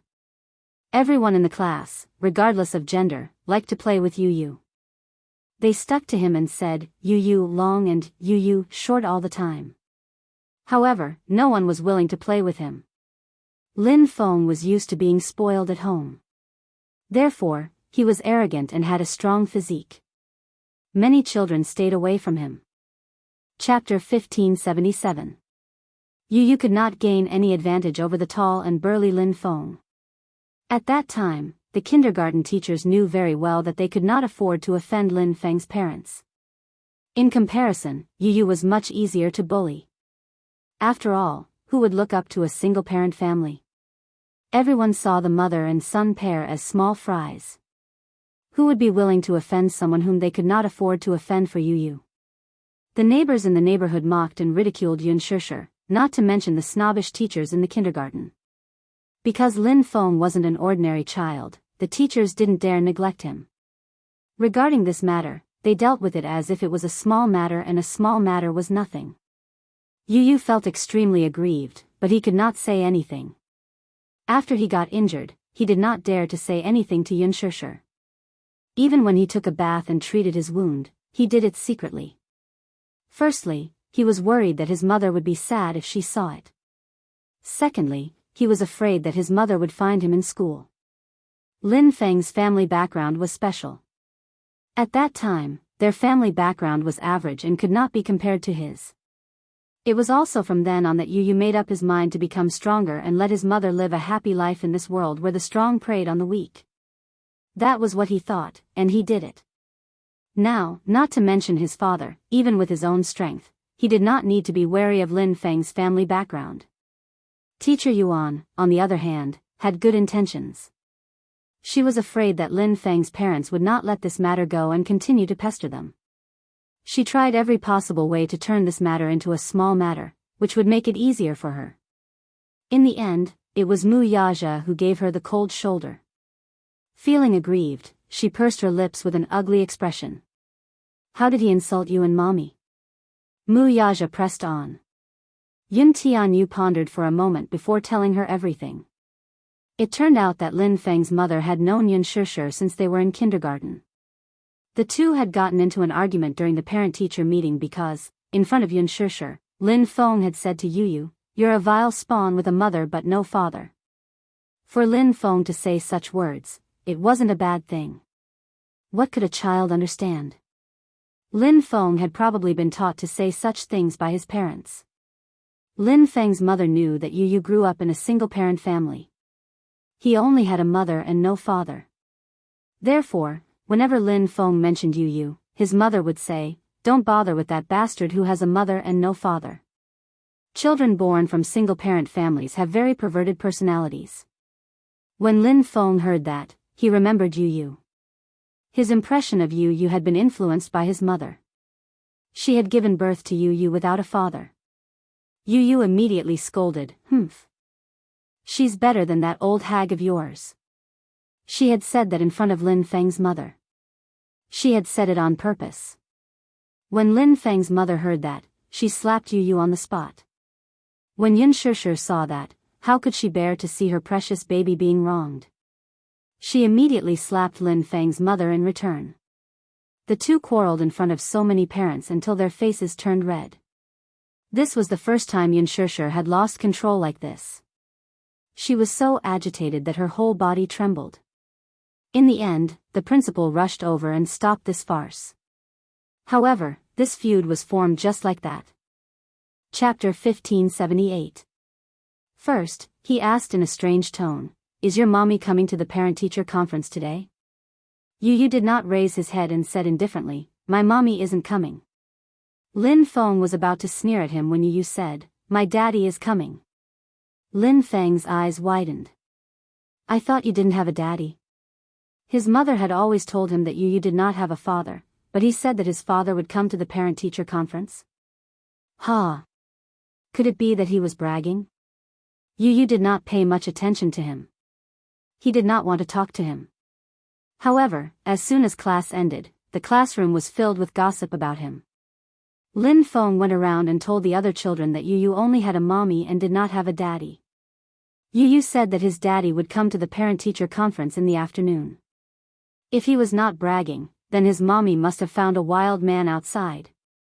When Yu Yu heard this, he immediately went to Lin Feng to argue. Of course, Lin Feng was not as eloquent as Yu Yu. After a few arguments, he was at a disadvantage. In a moment of anger, he raised his fist and punched him. In the past, Yu Yu would not have been able to win against him. However, after the summer break, he had learned some fighting skills from Xiao Yichen. In just a few moves, he had subdued this arrogant and despotic little guy and beaten him black and blue. Even though he was also injured, it wasn't as bad as Lin Feng's. Lin Feng cried and threw a tantrum. The whole family gathered and majestically rushed to the school to demand an explanation. When Wuxia heard this, his face darkened. What did he mean by having a mother but not a father? Wuxia did not dare to imagine how Yun Shishir and Yu Yu had spent the past 7 years.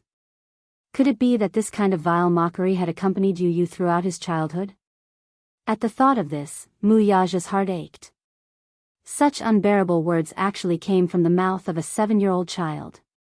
It was hard to imagine how low this child's upbringing was. Lin Feng's mother had acted so arrogantly, and teacher Yuan had said that Lin Feng came from a rich and powerful family. How could he raise such a rude child? He was an adult, so naturally, he couldn't argue with an ignorant child. For a child to have such a good upbringing, it was all because of the parents' education. Hearing this, Wuxia let out a cold snort. His eyes glinted as he said coldly, "Yu Yu, you didn't do anything wrong." These words were undoubtedly meant for Yuan Laoshi to hear. At the same time, it also expressed his stance and attitude. His child did not need to apologize to anyone. The other party had insulted him and attacked him first. Regardless of whether it was due to emotion or reason, his son had merely used a legitimate form of defense. What was wrong with that? When teacher Yuan heard this, his face turned red. He wanted to say something but stopped himself. He didn't know what to say. Chapter 1579. Pausing for a moment, teacher Yuan explained sincerely, "Everyone says that a school is a place to educate and educate. In the process of education, as a teacher, we do need to take up the responsibility of educating our children. But this responsibility is a responsibility, and as a parent, we have to shoulder it. In school, the 4 seasons of the year, 2 semesters, 7 hours a day. The rest of the time, we spend with our parents. In terms of education, parents also have an undeniable responsibility. But as you know, which child these days isn't precious? If the teachers are strict with their education, those parents who dote on their children will trample over the school's threshold. Especially Lin Feng's parents, they are especially tricky and cannot be provoked. I don't know how to educate them. I can only do my part. But in this aspect, I especially like Yu Yu. Yu Yu is young, but he is very mature and sensible. In class, he is obedient and respectful to his teachers. I especially like him. So, as a teacher, I can only hope that you don't let your child suffer too much in this aspect. More importantly, I don't want you to offend the Lin family. Maybe you will say that I am snobbish, but this is the cruel reality of society. I really have no choice. I am doing this for Yu Yu's sake. This long speech sounded sincere, but Mu Yaja felt that it was too laughable and pompous. This kind of reason was not valid at all. Yu Yu's face was also cold. From the beginning to the end, he remained silent and did not say a word. As he watched Teacher Yuan patiently persuade him, he felt that it was ridiculous. Did you know why he worked so hard? He worked so hard to live a life far away from these idiots. Yu Yu pursed his lips and said unhappily, Teacher Yuan, I don't like what you are saying. What do you mean by can't afford to offend them? Yu Yu. Why are you disobedient? Teacher Yuan was so angry that she was about to cry. She helplessly glared at him. She sighed, turned her head and said to Muyaja, Yu Yu and Lin Feng don't see eye to eye. Wait until we resolve this peacefully. I'll see if we can separate Yu Yu and Lin Feng. Then, we'll be in different classes. Anyway, I think that Yu Yu is a very likable child. No matter which class he is in, the children are all willing to play with him. But this Lin Feng is an accident. Class allocation? The corners of Mu Yaja's lips curled up coldly. I don't think there's a need to divide classes. After today's incident, he would transfer Yu Yu to the same school as Xiao Yichen. Yu Yu went to this primary school because of the school district. Because of Yu Yu's household registration, he went to this primary school. He didn't expect that the teachers in this school were so bad. Coincidentally, he was transferred to the same primary school as Xiao Yichen. The two brothers could be companions and take care of each other. Compared to Yu Yu, Xiao Yichen was like the king of the mountain in school. Perhaps it was because he was handsome, so all the girls liked him. Perhaps it was also because he had a strong physique, so all the boys in the school admired him and were willing to be his fans. Xiao Yichen's school was funded by an education corporation that was working with Mu Group. Mu Group had also invested a large sum of money in the education of the teachers. The standards of the education were outstanding. In addition, with Xiao Yichen taking care of him, you didn't have to worry about being bullied. Chapter 1580. Teacher Yuan looked surprised. She couldn't hold it in any longer and said bluntly, Yu Yu's father, I'll be honest with you. Previously, there was another child who didn't get along with Lin Feng. The parents of the two children got into a fight because of everyone. In the end, both parents refused to back down. In the end, Lin Feng's father stepped in and used some tricks. In the end, the child had no choice but to transfer to another school. That's why I told you not to go against the Lin family. Mu Yaja closed his eyes impatiently. He couldn't control himself and was about to explode when he heard Teacher Yuan's words. The door was suddenly pushed open. It was the principal of the school. She hadn't expected that the principal would be alarmed by this incident. Teacher Yuan stood up in shock. She said in a trembling voice, Principal Wu, why are you here? This is... Principal Wu glanced at Mu Yaja and asked. This is Yu Yu's father, Mr. Mu. Oh, nice to meet you, Mr. Mu. Principal Wu greeted him indifferently. Then, he regained his solemn expression and said, Teacher Yuan, please come to my office for a moment. After saying that, he turned around and left. Teacher Yuan suddenly felt uneasy. She said goodbye to Mu Yaja and left in a hurry. The moment the door closed, Yu Yu suddenly covered the back of Mu Yaja's hand. Daddy, why did you come to school? I remember that you have a meeting in the morning. Why don't you go back to work? I'll take care of things here. It won't be a problem. Yu was considerate of him. He didn't want to delay his trip. Wuxia lowered his head and looked at him with his deep eyes. He asked coldly, has it always been like this? Huh? Everyone says that about you? Yu was stunned. He was probably referring to the fact that for the past few years, people had been saying that he had a mother but no father. He didn't want to talk about it. He only said, they all think that I'm an illegitimate child. Illegitimate child? Wuxia suddenly sounded a little angry. Mommy didn't explain? How do you explain that? It's obviously a humiliation. If Mommy tries to explain, wouldn't she be asking for humiliation? Yu sighed. Actually, it's not their fault. Why? That's because even I myself thought that they were right. Yu had always thought that he was an illegitimate child, the kind that could not be exposed to the public. Even so, he didn't blame his mother at all. He was very grateful. If it wasn't for his mommy, he wouldn't have been able to see such a beautiful world. It was his mommy who raised him.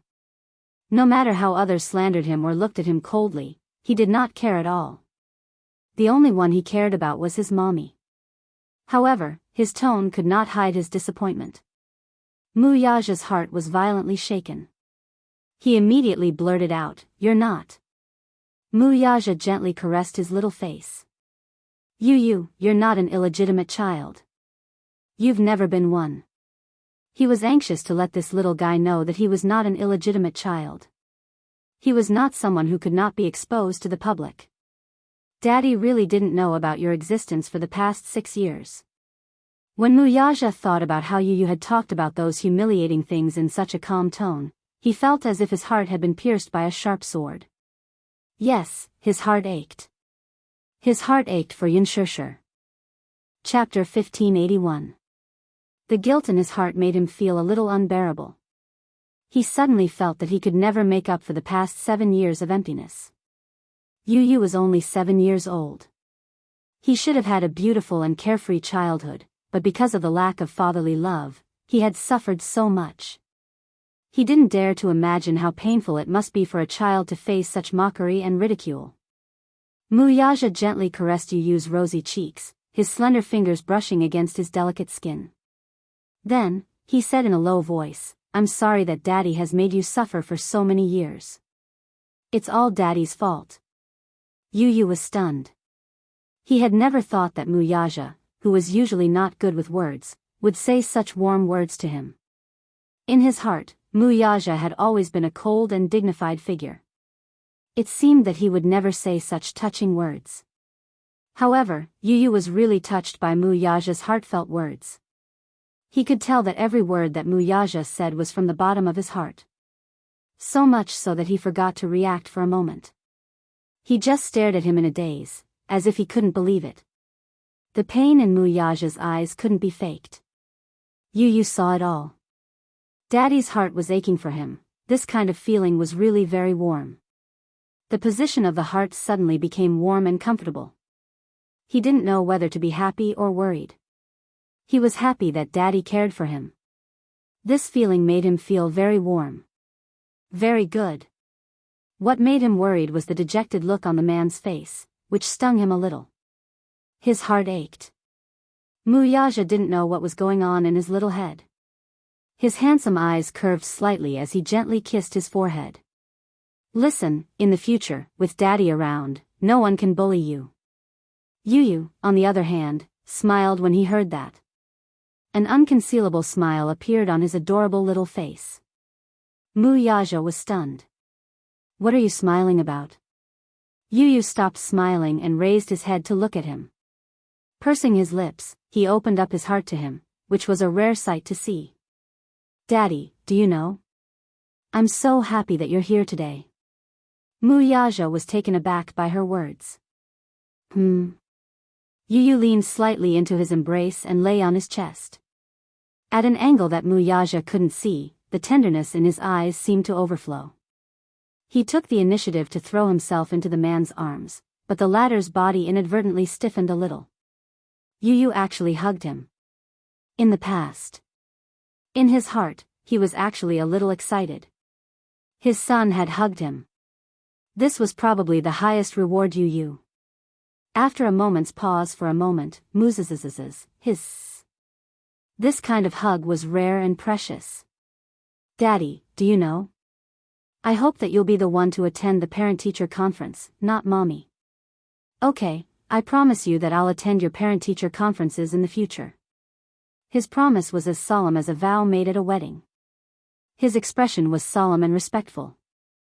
This time, however, Yu was so amused that he lost his cool. Daddy, you're so serious. You're so cute. Wuxia, actually, in the past, Mommy and I relied on each other for survival and were always looked down upon. I didn't feel wronged, I just felt indignant. Chapter 1582. Yu continued, Grandpa used to ask Mommy to find a good man because he said that if the family didn't have a man of indomitable spirit, others would look down on us. But Mommy has always wanted to be strong. She has always been alone because of my feelings. So I thought that if I didn't have Daddy, I would have to be strong to protect Mommy and this family. Pausing for a moment, a smile appeared on his adorable face. But it's different now. Yu lifted his head from his arms and looked at him seriously. Daddy, I have you. Wuxia looked at him tenderly. Suddenly, he stroked his cheek gently. Yu placed his hand on the back of his father's hand. Daddy, you will always be with Mommy and me, right? Yes, Wuxia said seriously. I will do it. That's great. But Daddy, if you were to resolve today's matter, how would you resolve it? Yu suddenly asked. He was a little curious about how his father would resolve this matter. If he hadn't stepped in this time, with his methods, he would have definitely bullied the Lin family. Now that he had the ability and capital to do so, he didn't need to be bullied by others anymore. But since his father had stepped in, he would naturally let him handle it. When Wuxia heard this, he said domineeringly, I won't let anyone who bullies my son off. Yu was once again amused. Very good, that's very Daddy's style. As he spoke, he suddenly asked quietly, do you know why that brat Lin Feng doesn't see eye to eye with me? Why? Because he has a crush on a girl in class. She's always following me around all day long. That brat is probably jealous, so he's always looking for trouble with me. Yu's tone was as mature as an adult's. It didn't match his adorable appearance at all. Wuxia's lips twitched violently. He was still so young, but he already had the entanglement of love and hate in the adult world. Kids these days are so precocious. Because of a girl, he actually started to imitate adults to fight for a girl's affection. Are there many girls who like you in class? Wuxia brought up Yu's troubles. He let out a melancholy sigh, and the expression on his face instantly turned gloomy. Yeah, a lot. It's very annoying, isn't it great? Wuxia was very satisfied. Just like me back then. What's so good about it? Those girls are always chattering around me. I don't like it at all. Yu said honestly, I like quiet girls. He liked quiet girls, but he didn't like girls who always surrounded him and weren't reserved at all. Although children at this age might not know anything about love, they simply liked him and wanted to play with him because they were moved. But there were too many people chasing after him, and he couldn't handle it. The girl whom Lin Feng liked was recognized as the cutest girl in the class. He had been in love with her for a long time, but compared to the filthy Lin Feng who played all day long, she preferred the elegantly dressed Yu, who looked like a little prince. Because of this, many girls in class were jealous of Yu. Chapter 1583. As the father and son were talking, the door was pushed open. The principal led Lin Feng's mother and Lin Feng into the room, followed by teacher Yuan. The father and son raised their heads and saw Lin Feng's mother glaring at them like a tiger watching its prey. It seemed like the principal and Lin Feng's mother had reached a consensus. They were on the same side. As soon as they entered the room, Lin Feng's mother's expression was even more domineering than before. There was a provocative look in her eyes. As soon as she sat down, she announced arrogantly, I've already called my husband. He'll be here soon.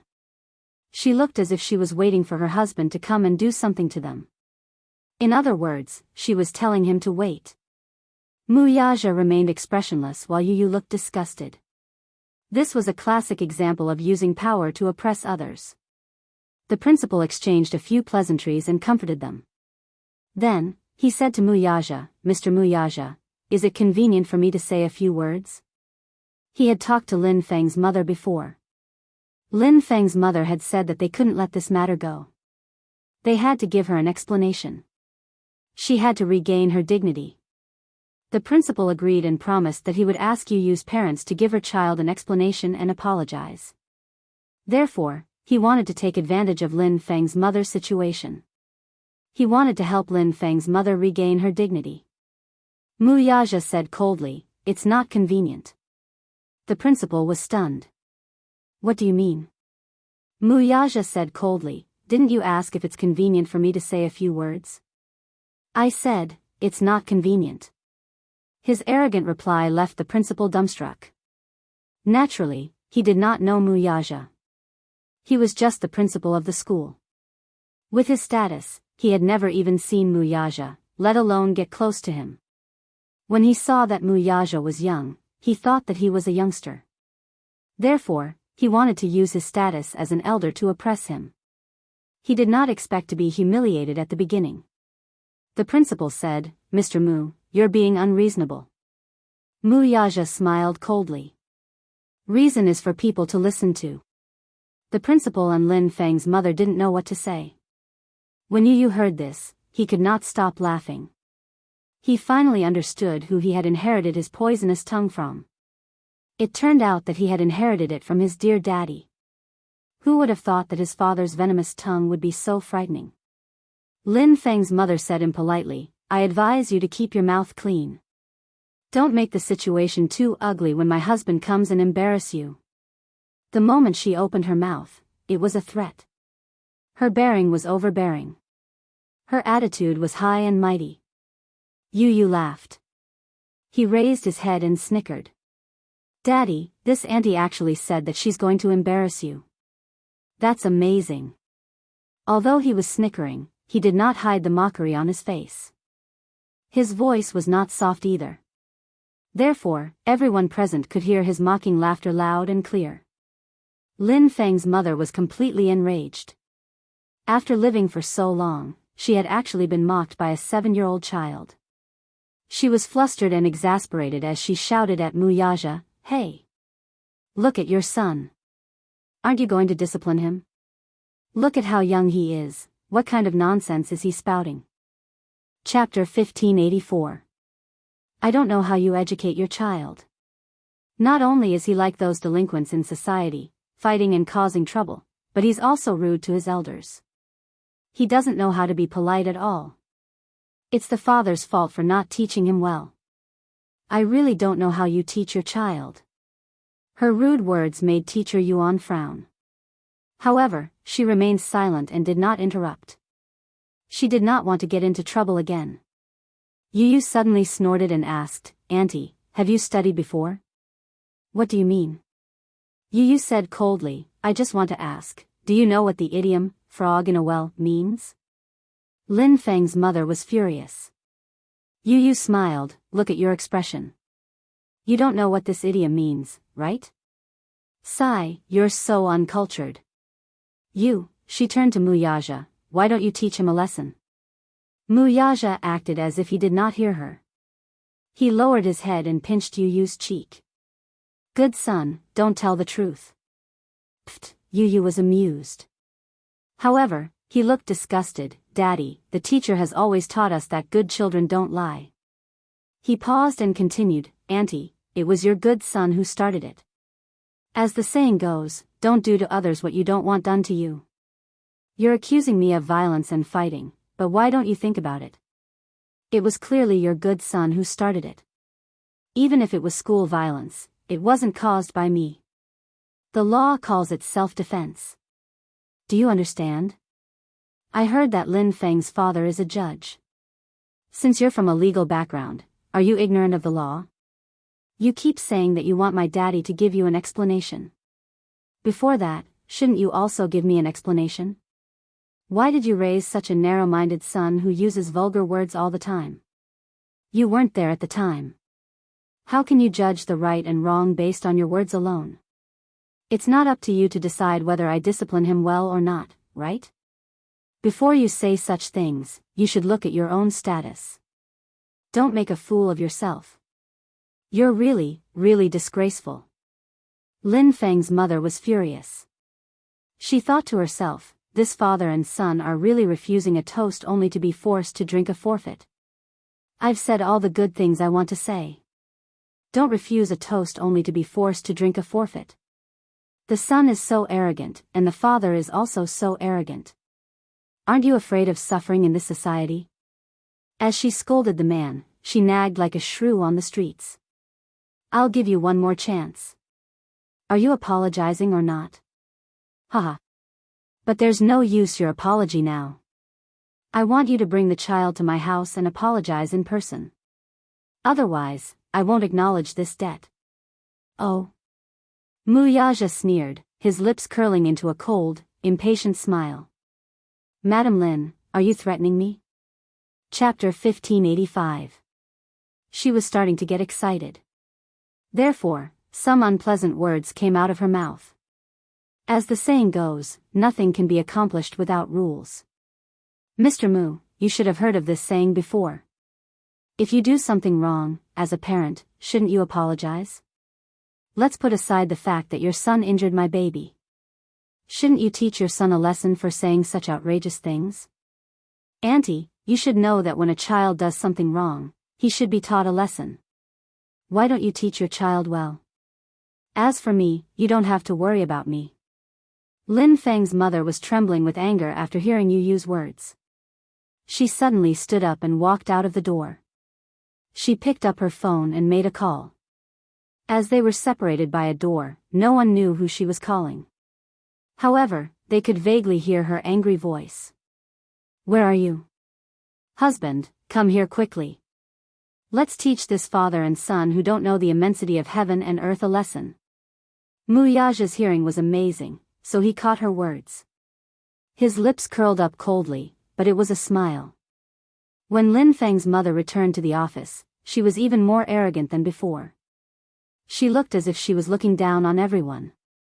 Her eyes were full of contempt and mockery. I don't want to reason with you.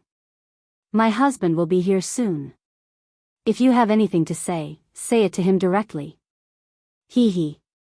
Don't blame me for not reminding you. My husband is a judge in the city hall. You'd better be respectful, or else. Hee hee. This was clearly a threat. After saying that, Lin Feng was about to sit down proudly. Yu mocked him. Typical nouveau riche temperament. It was said that Lin Feng's mother was called Wang Guimiao. Her family was nouveau riche. Her family used to live in a village in the city. Her ancestors had left a few acres of land for the younger generation to build houses. When the land was demolished, they received tens of millions of yuan as compensation. They used it to start a business. It was said that when Lin Feng's father fell in love with Wang Guimiao, he was still a poor university student. Later on, with her support, he became what he was today.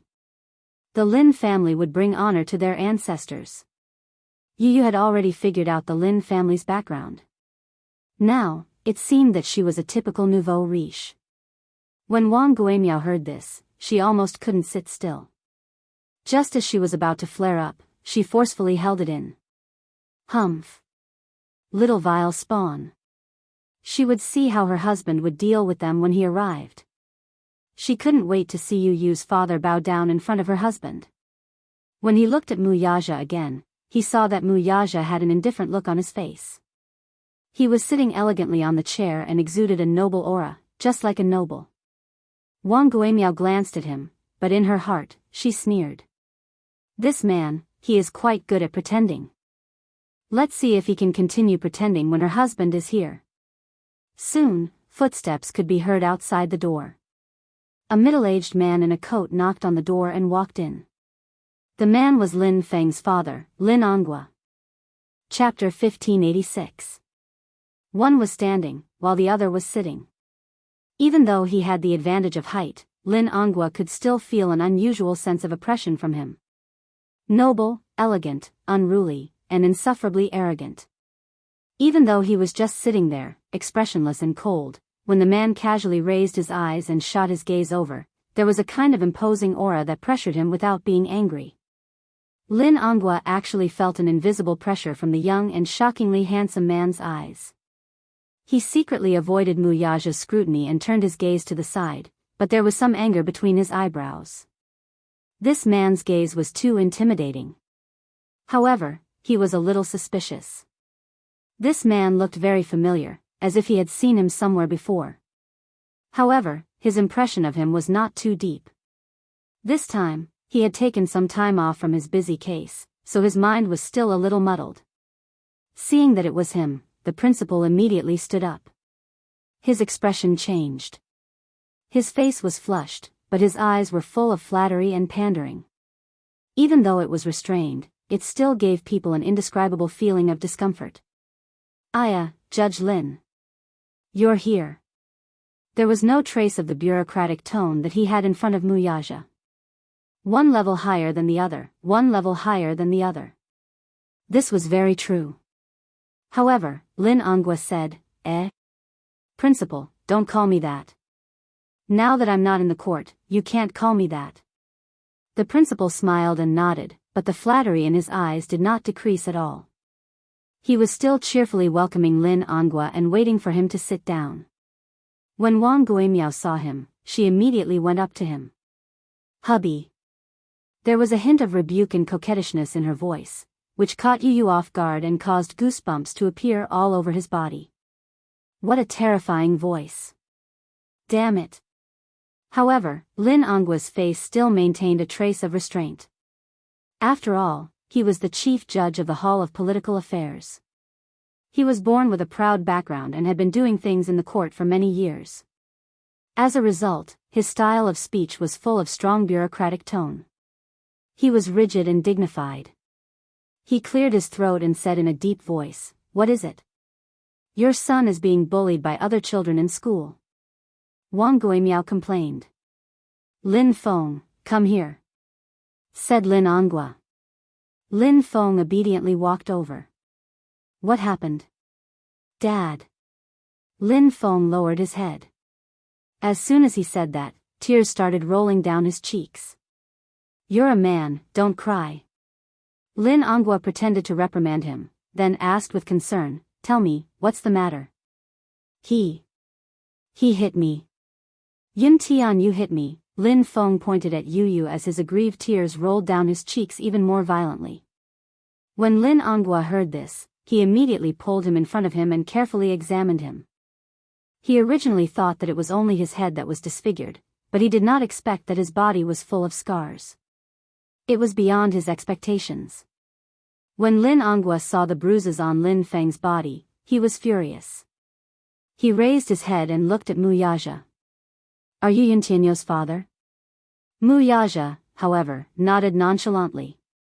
"Yes." "Hubby, let me tell you, not only is Yuntianyo's father arrogant, but his words are also very harsh." Wang Guimiao exaggerated the story and then crossed her arms in front of her chest and gave an ultimatum. "Anyway, you can deal with this matter as you see fit." Chapter 1587. Lin Onghua asked again, "Did he hit you first? Or did you hit him first?" "Of course, it was that uneducated guy who hit him first.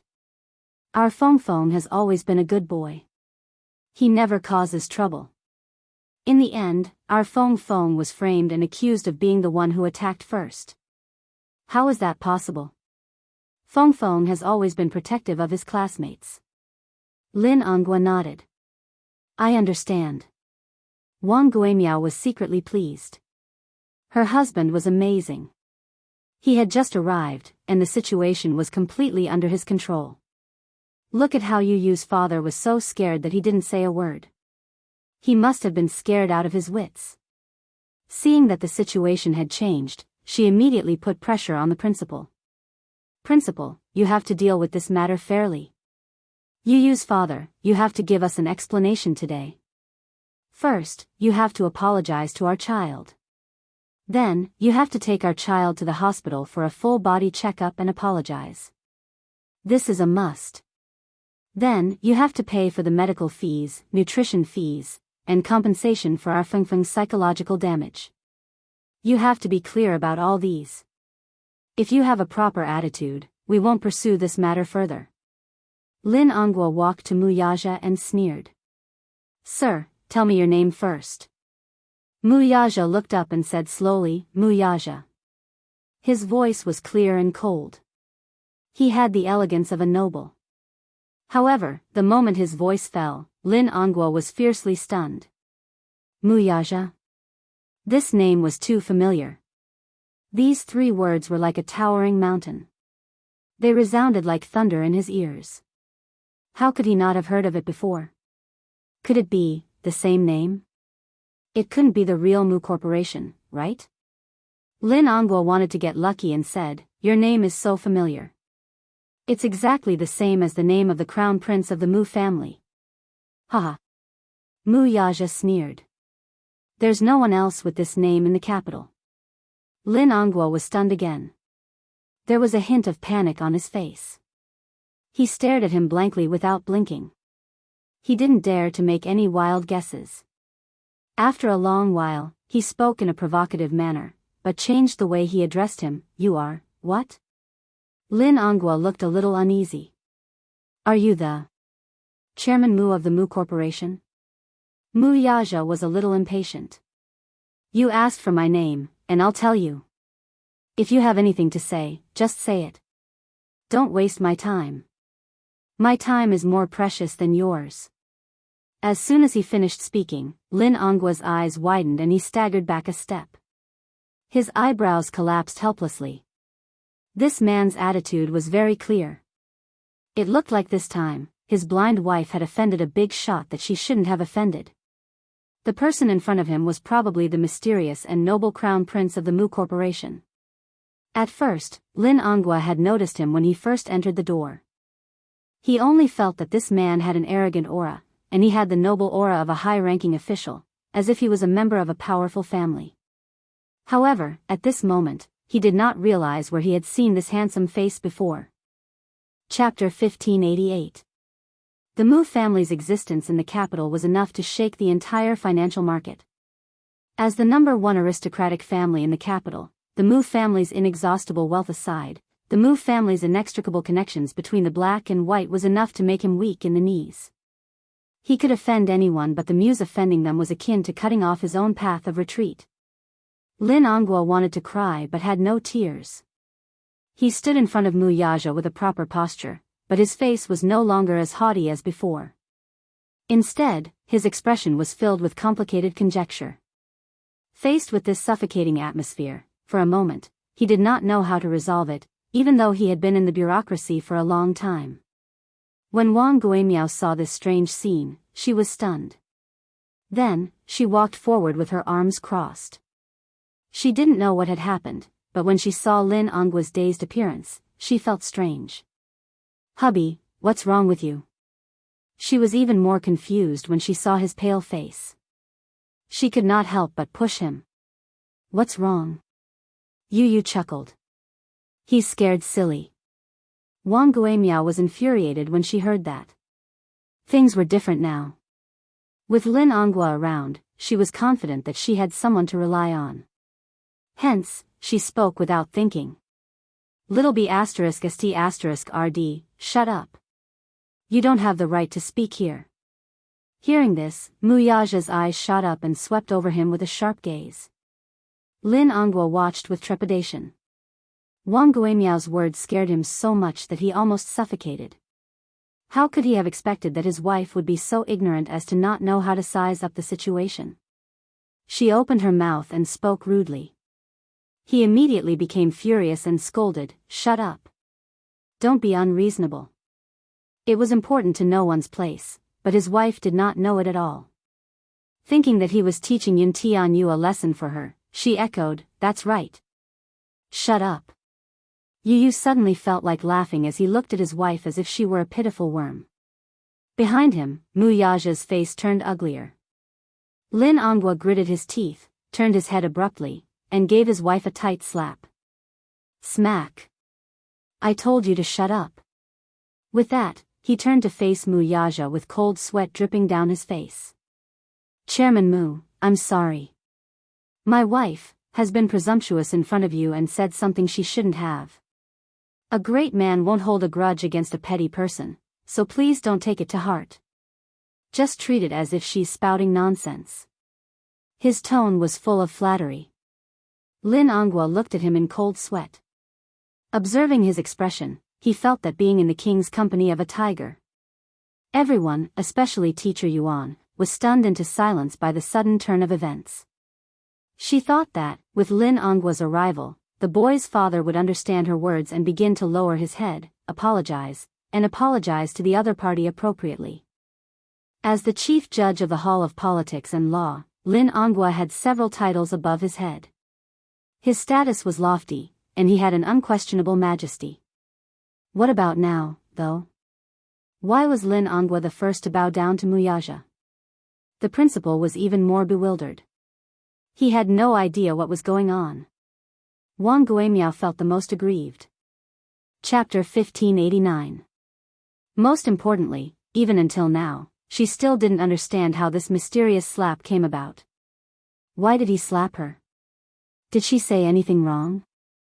What kind of insanity was this Lin Onghua suffering from? Was he crazy?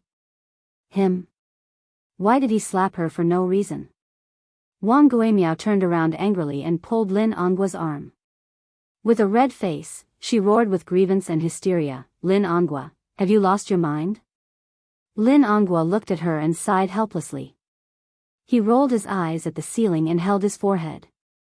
He turned around and pointed at Wang Guimiao. For a moment, he was so angry that he could not say anything. Wang Guimiao was even more confused. She held back her tears and yelled at him, say something. Say something.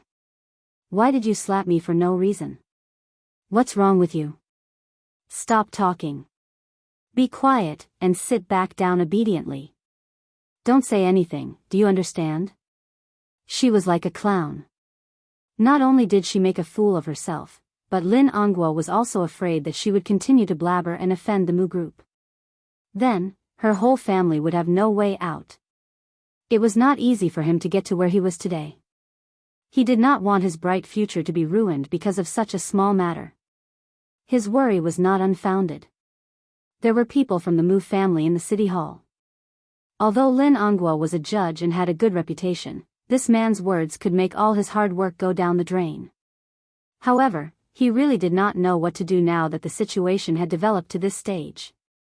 He could only hope that his wife, who had always been restless, would not add fuel to the fire. He did not want things to get out of hand when the time came. However, Wang Guimiao did not understand his good intentions. Instead, she questioned him sternly, Wang Guimiao, I want to ask you, what's wrong with you? You, Lin Onghua looked at her in disbelief. He was so impulsive that he wanted to strangle her to death. Why was she so ignorant? Was she trying to get him killed? She was a burden. He looked at her. She could not do anything right, but she was good at ruining things. You have no right to speak here. Get out of my way. Lin Onghua, don't be too, sit there. Lin Onghua's tone suddenly rose, and his sharp eyes signaled. Wang Guimiao's heart suddenly skipped a beat. She was afraid of him from the bottom of her heart. The look in his eyes and the look on his face showed that he was really angry. No matter how unwilling Wang Guimiao was, she could only sit to the side dejectedly and listen obediently. Although she didn't know what she had done wrong, Wang Guimiao could only sit to the side and listen obediently. Lin Onghua turned around and apologized to Mu Yaja with an incomprehensible reverence. Chairman Mu, I'm sorry. My wife is insensible and has offended you. Please forgive her. Offended? Mu Yaja cocked a brow, but his voice was filled with an irresistible authority. Judge Lin, how can I dare to take the blame? She just said that she's going to teach us a lesson. Lin Onghua was so scared that he almost suffocated. He immediately shouted, "How dare she?" Chairman Mu, she was just joking. Yu Yu crossed her arms and did not give him a way out. She was just joking. She even called me a little bee ****. Chapter 1590. The principal watched from the side, trembling with fear. Seeing how respectful Lin Anguo was to Muyaja, he knew how to read people's expressions and size up the situation. Seeing how respectful Lin Anguo was to Muyaja, he thought to himself, how important must this man be? Hence, he kept quiet and did not dare to act rashly. Teacher Yuan's displeasure had also disappeared. When she looked at Muyaja, there was a hint of surprise in her eyes. It seemed that this man must be someone of high status. This Lin Anguo must have found out about his identity, which was why he was so respectful towards him. She recalled how she had advised him to give in to the Lin family and not offend them. Although this man did not show it on his face, the noble and awe-inspiring look in his eyes was still fresh in her memory. At first, she had thought that this man did not know the immensity of heaven and earth, but now that she thought about it, she shuddered. How many things had she said that she should not have said in front of this important person? She did not know if he would take it to heart. At this thought, Teacher Yuan trembled with fear, as if a cat's paw was scratching her heart. She desperately wanted to know who this man was. Why don't we do this? Chairman Mu. Lin Anguo thought for a moment. Suddenly, he carefully probed, I'll ask my wife and son to apologize to your son. I only hope that you won't take my wife's outrageous words to heart. Muyaja did not speak. He could not be bothered to argue with him. The boy, however, asked with great interest, how are you going to make amends? How? Lin Anguo was stunned. Yu Yu raised her eyebrows and asked with a smile, kneel down? This. However, Lin Anguo hesitated. In the end, Wang Guimiao could not sit still any longer. She stood up abruptly and said furiously, Anguo, are you possessed by a ghost? Do you really want me to kneel down? Are you going to agree to such an unreasonable condition? Wang Guimiao felt that Yu Yu's condition was unreasonable. What was even more unreasonable was that her husband was actually hesitating on whether to agree to it. What was the meaning of this? This was simply unbelievable. Yu Yu asked, is it too much? Isn't that what you said before? You said that you wanted my father and I to kneel down and apologize to you. Weren't you very confident? Such blatant humiliation was still fresh in his memory. Although she didn't say it in front of Muyaja, Wang Guimiao shouted it in the office before Muyaja came. He heard it loud and clear. Muyaja frowned. She said that? Lin Anguo's heart skipped a beat. He suddenly turned around and asked, did you really say that? Wang Guimiao panicked. She did say that before, but those were just words spoken in a fit of anger. How could they be taken seriously? Muyaja's eyes turned even colder. Haha. Judge Lin, you're really good at disciplining him. Having said that, he carried Yu Yu and stood up. He didn't want to waste his breath on these people. He was furious. He wanted to go back and teach the Lin family a lesson. Otherwise, who did they think his son was? That any Tom, Dick, or Harry could come and bully him? Haha. Chapter 1591. Wang Guimiao was flustered and exasperated. Her eyes were red, but Lin Anguo's expression was too flustered, to the point that she did not dare to say anything. She vaguely realized that perhaps it was because this man's identity was too powerful that her husband was so careful to plead for leniency. I think it's fine. Muyaja said as his gaze fell on Lin Anguo's arm. Get out of my way. Chairman Mu. Lin Anguo insisted. Muyaja's gaze turned even colder as he gave him a sidelong glance. Lin Anguo did not dare to be in a stalemate any longer. He could only step aside resentfully and watch him leave with regret. When Muyaja left, the office was in an uproar. Wang Guimiao was wiping her tears as she scolded Lin Anguo.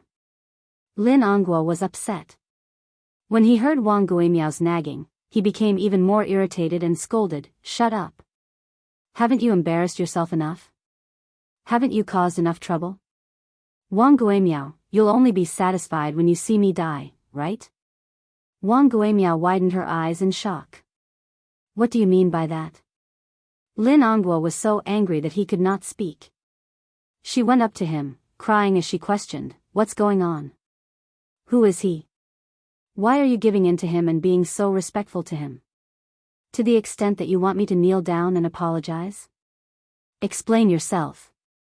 Lin Onguo sat aside angrily, but he was also upset. When he thought of Mu Yaja's deep and sullen gaze before he left, his heart raced and he could not sit still. Wang Guimiao, I think you're going to play me to death. Wang Guimiao was so anxious that her face turned red. The principal came up to him and asked, Mr. Lin, this Yu Yu's father, who is he? You seem to know him? Lin Onguo sneered, but it was more like he was mocking himself. If I could know such a person, everything would be easier. What a pity. I know him, but he doesn't know a nobody like me. This, Teacher Yuan was flabbergasted, too. Lin Onguo suddenly said in a low voice, do you know that this is Mu Yaja, the Mu Group CEO? I've offended him this time, I don't know what he's going to do to me. Mu. Ah. The principal was stunned when he heard that. Mu Group? Isn't the capital's Mu? Oh, God. A name that reverberated like thunder in the ears. Impossible, right? Isn't Yintianyo's surname Yun? How does his father have anything to do with the Mu Group? The principal mumbled in confusion. How? When I saw him. His name's, that's why I thought of it. Lin Onguo was also extremely regretful. What? Wang Guimiao was stunned. Mu Group? Mu was to Mu. The Mu was of the aristocrats. There Onguo Mu's there, Yue Nouveau Riche might be able to become one overnight. The aristocrats, on the other hand, only appeared once every 300 years. The Mu family was such an aristocratic family. It was a century-old family with deep roots. Chapter 1592. On the other hand, a family like the Mu family was something that they could never hope to catch up to. Wang Guimiao was completely terrified. Even though she was ignorant and inexperienced, she knew that she should never offend the Mu family in the capital. That was, a century-old wealthy family with immense power. Mu Yaja carried Yu Yu to his class and packed his bag. He was supposed to attend the parent-teacher meeting in the afternoon, but he was not going to attend it. He decided to transfer his son to Shao Yichen's school. It was recess time, and it was almost lunchtime, so the class was very noisy. However, when Mu Yaja stepped into the classroom, the huge classroom instantly quieted down. The group of little ones stared at him, and countless pairs of eyes stared at him. Some looked curiously, while others looked anxiously at him. They thought that he was a high-ranking official from the school who had come to inspect the class. Recently, the Ministry of Education had been conducting random inspections of the school's standards. Therefore, high-ranking officials from the Ministry of Education often came in and out. However, when Mu Yaja sat in Yu Yu's seat and started to pack his bag, the group of children suddenly realized that this was Yu Yu's father. Oh my God, he's so tall and handsome. He's even better looking than the celebrities on TV. However, it was Mu Yaja's first time in school, and it was also his first time walking into a class of little ones. It was his first time appearing in school as a parent. He started to pack his bag, but when he sat in front of the low desk, his face immediately darkened. His figure was tall and slender, and when he sat in front of the low desk, the sense of disparity and abruptness was immediately reflected. He moved around in embarrassment, trying to find a suitable angle, but it was in vain. In the end, he found that the bench here was too small, so he was trapped in such a narrow space, and it was difficult for him to make ends meet. On the other hand, Yu Yu enjoyed the process very much. He stood beside Mu Yaja and unceremoniously enjoyed the countless envious and surprised gazes. He accepted all of those stunned gazes and did not reject any of them. Many children were envious of Yu Yu for having such a young and handsome father. They were children after all. Although they were childish, there were all kinds of comparisons between them. At most, they would compare their parents. They would compare whose mother was younger and prettier, whose father was more handsome, whose family was wealthier. It was more or less these. Wuxia glanced at Yu. At that moment, the little one had his hands behind his back. Wuxia was full of smiles, he was very happy, and proud of himself. If it was in the past, he would have been envious. He would have enviously looked at other students' fathers. Now, he had become the object of envy. He was in a good mood. Wuxia pursed his lips and could not help laughing. He was after all a 7-year-old child. Although some of his thoughts were childish, they were extremely cute. When Wuxia was packing his bag, some students quietly surrounded him and asked about his well-being. Classmate A, Yu, is this handsome uncle your father? Yu, yes. Classmate A, wow. Yu, I'm so envious of you. Your father is so handsome. Yu, of course. If my father isn't handsome, why would he give birth to me so cute? Classmate A cupped his face and looked infatuated. Wuxia. Chapter 1593. Classmate B said, Yu, your daddy looks so young. He looks like a celebrity on TV. Can I take a picture with your daddy? Yu replied, sure. All the little kids exclaimed, wow. That's awesome. Me too. Count me in. As Yu was feeling smug, he walked over to Wuxia and whispered into his ear, Daddy, cooperate with me. Wuxia's lips twitched slightly. At this moment, he even wanted to hug Yu tightly. He was afraid that he would float into the sky in the next second. However, looking at the little kid's smug expression, Wuxia felt a tinge of sweetness in his heart. His son was proud of him. This made him happy. It turned out that it was such a wonderful feeling to be proud of a son. As he thought of this, Wuxia's mood improved. He raised his eyebrows and asked, how do you want me to cooperate? You just have to sit there and don't move. Hence, Wuxia was like a model. He maintained his upright posture. Next, he was surrounded by the little kids and they jostled and jostled for a few group photos. He didn't like to be photographed. Even the reporters with the best methods didn't have the chance to take a picture of him from the front. Now, these little kids were taking advantage of Yu's relationship with him. There were also a number of infatuated little girls who were anxious to take a picture with him and secretly touched his slender hand. Wuxia didn't know whether to laugh or cry. Classmate C said, Yu, your daddy is so beautiful. Why don't I exchange places with you? I'll give you my daddy and you give me your daddy. When Yu heard this, his expression became serious and cold. No. Why not? I don't want your daddy. I only have one daddy. As she spoke, Yu leaned against Wuxia's side and held onto his arm. It was as if she was declaring her sovereignty and protecting her unquestionable position. Everyone sighed in disappointment. Wuxia looked at little Munchkin, who was about to fly into the sky. He didn't know whether to laugh or cry as he covered his face. However, his eyes were filled with love. Even though she felt that Yu's smug look was hilarious, she also felt that he was extremely cute. As Wuxia helped him pack his bag, he stopped to flip through Yu's textbook. However, when he flipped open Yu's history class notes, he saw the delicate and beautiful handwriting in the book. The entire book was neat and tidy. Other than the signs of pages being folded, it looked like a new book that had just been handed out. He could tell that Yu was more serious in class. He thought about how he had flipped through Xiao Yichen's textbook in the past. Even though they were brothers, in terms of academics, the difference between the two of them was like heaven and earth. After packing his bag, the group of little kids saw Wuxia carrying Yu and looking like he was about to leave. They all surrounded him and asked, Yu, school hasn't ended yet.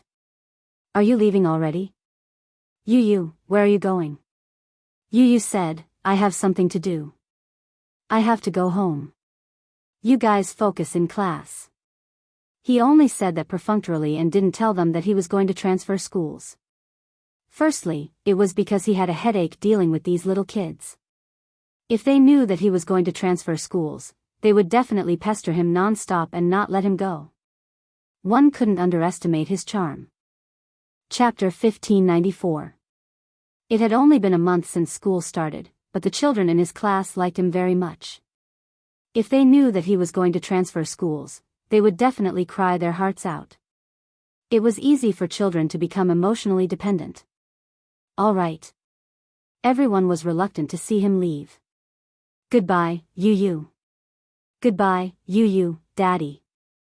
The children walked Yu and Wuxia to the entrance of the classroom and watched them leave.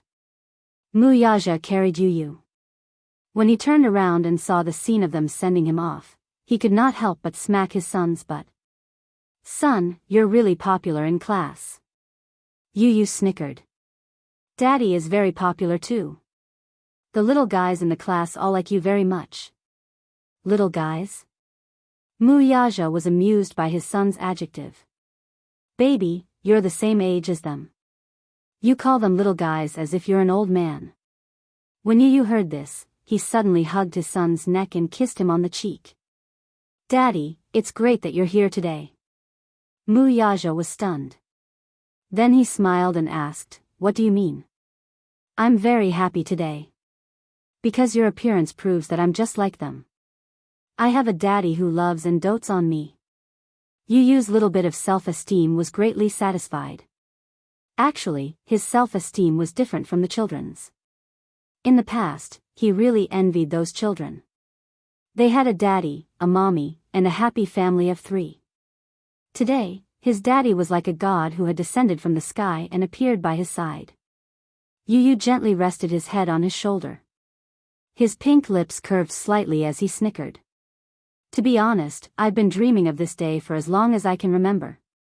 In the past, he had imagined that when he was in school, his daddy would suddenly appear at the classroom window like the other children's fathers. He would look at him gently and lovingly. He had been waiting for this moment for a very, very long time. Wuxia carried him. Although he had a heavy backpack on his arm, he did not find it strenuous at all. While she was gratified to hear the boy's confession, she also tasted a tinge of heartache. As lucky as he was, meeting Yun Shishir was the luckiest thing that had ever happened to him. Because of her, he had a pair of obedient sons. After he carried Yu into the car, Wuxia drove back to the office of the office. If Headmaster Dong smiled politely. Hey! Chairman Mu. What are you saying? This is what I should do. Haha. Daddy, your office is so big. Is it? Chapter 1595. Yu nodded and gave a more pertinent comment. Yes. It's a little bigger than my office. Wuxia was speechless. This little guy. He did not bother to hide the arrogance and insolence in his words. He had really surpassed his father. His son, while he was still studying business, was already managing a company. But I don't like business. I always feel that it looks a little lifeless. In comparison, I prefer things with a technological feel. As he spoke, he was suddenly attracted by a pile of documents on the desk. He could not help but reach out to take them. Wuxia, on the other hand, seemed to be deliberately going against him as he quickly stopped the boy's hand from reaching out to grab it. Facing Yu's puzzled gaze, Wuxia blinked lightly and said mysteriously, Baby, these are the financial group's trade secrets. With that, he narrowed his eyes and pretended to be wary as he sized him up. Yu's eyes twitched violently. Daddy, you're wary of me. Do you think I'm wary of you? You broke through Dishing Financial Group's defense network so easily. I can't guard against you even if I wanted to. Of course. Yu snorted proudly. That's why I can't let you see these trade secrets. Yu's smile froze. Then, he huffed and crossed his arms. Humph.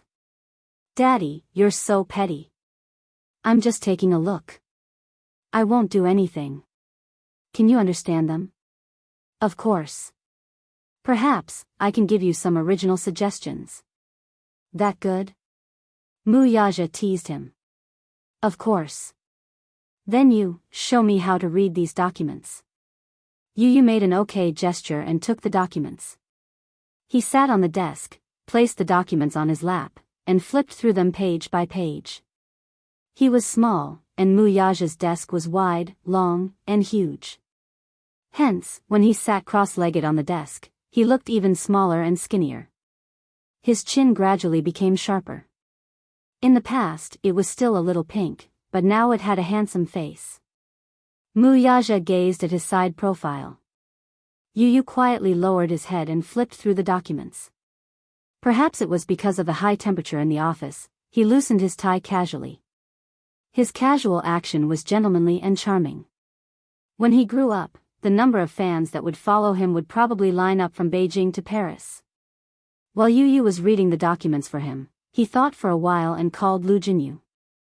Lu Jinyu was a mysterious subordinate of his.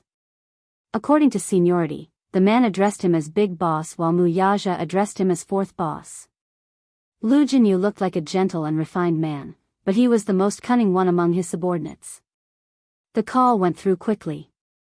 Before Mu Yaja could say anything, Lu Jinyu smiled and said, "Boss, what orders do you have for me this time?" Lu Jinyu was used to going straight to the point. This was because he knew that time and efficiency were Mu Yaja's pursuit. He never liked to bluff. Mu Yaja ordered, "Jinyu, find out about Lin Ongua from the Legal Affairs Hall. Check his background." "Huh, boss, did this Lin Ongua offend you?" Chapter 1596. Lu Jinyu laughed sinisterly. The Hall of Political Affairs is an organization set up by the government. Naturally, the people inside are not simple. But, boss, you should know that not many of the people in the Hall of Political Affairs are clean. If you want to find out the background of this person, I might be able to find a lot of interesting things for you. This Lin Ongua is a bluff. He's very arrogant. If it were in the past, I wouldn't be willing to stoop to the level of a small fry like him. But today, he's made me a little unhappy. At the end of his sentence, Mu Yaja's voice suddenly deepened, and he gave a certain hint. On the other hand, Lu Jinyu received his hint and immediately said, "Boss, don't worry. The thing you want, I'll get it for you by tomorrow at the latest. When the time comes, you can do whatever you want with him." "Okay. Let me know as soon as possible." Lu Jinyu agreed. After the call ended, Mu Yaja stood up and walked to Yu's side. The little munchkin was focused on flipping through the case. He glanced through 10 lines at a time and circled some data from time to time. He smiled satisfactorily and gently rubbed his little head. Walking to one side, he picked up an apple and sat on the sofa to peel it for him. After peeling the apple, he carefully cut it into small slices and skewered them with toothpicks before bringing them to the little munchkin's hand. His cell phone suddenly rang. Mu Yaja picked up his cell phone and glanced at the screen. It was an unknown number. After answering the call, an unfamiliar man's cautious voice came from the other end. "Hello. May I know if you're Chairman Mu from Dishing Financial Group?"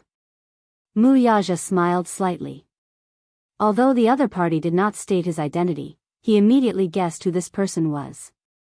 "As the head of the city hall, you're indeed very capable. But don't you think it's inappropriate to use your power to investigate my personal number?" Jianghu was shocked. He thought to himself that this Mu Yaja was indeed not simple. He had already guessed who he was before he had even revealed his identity. At the same time, he felt guilty. In a moment of desperation, he had indeed used his power to investigate Mu Yaja's personal number through the internal network. However, Jianghu had been in the government for many years. He was also an old fox. He avoided the important points and dwell on the trivial points. He quickly avoided this topic. "Haha. Chairman Mu, it's like this. Just now, I got the news.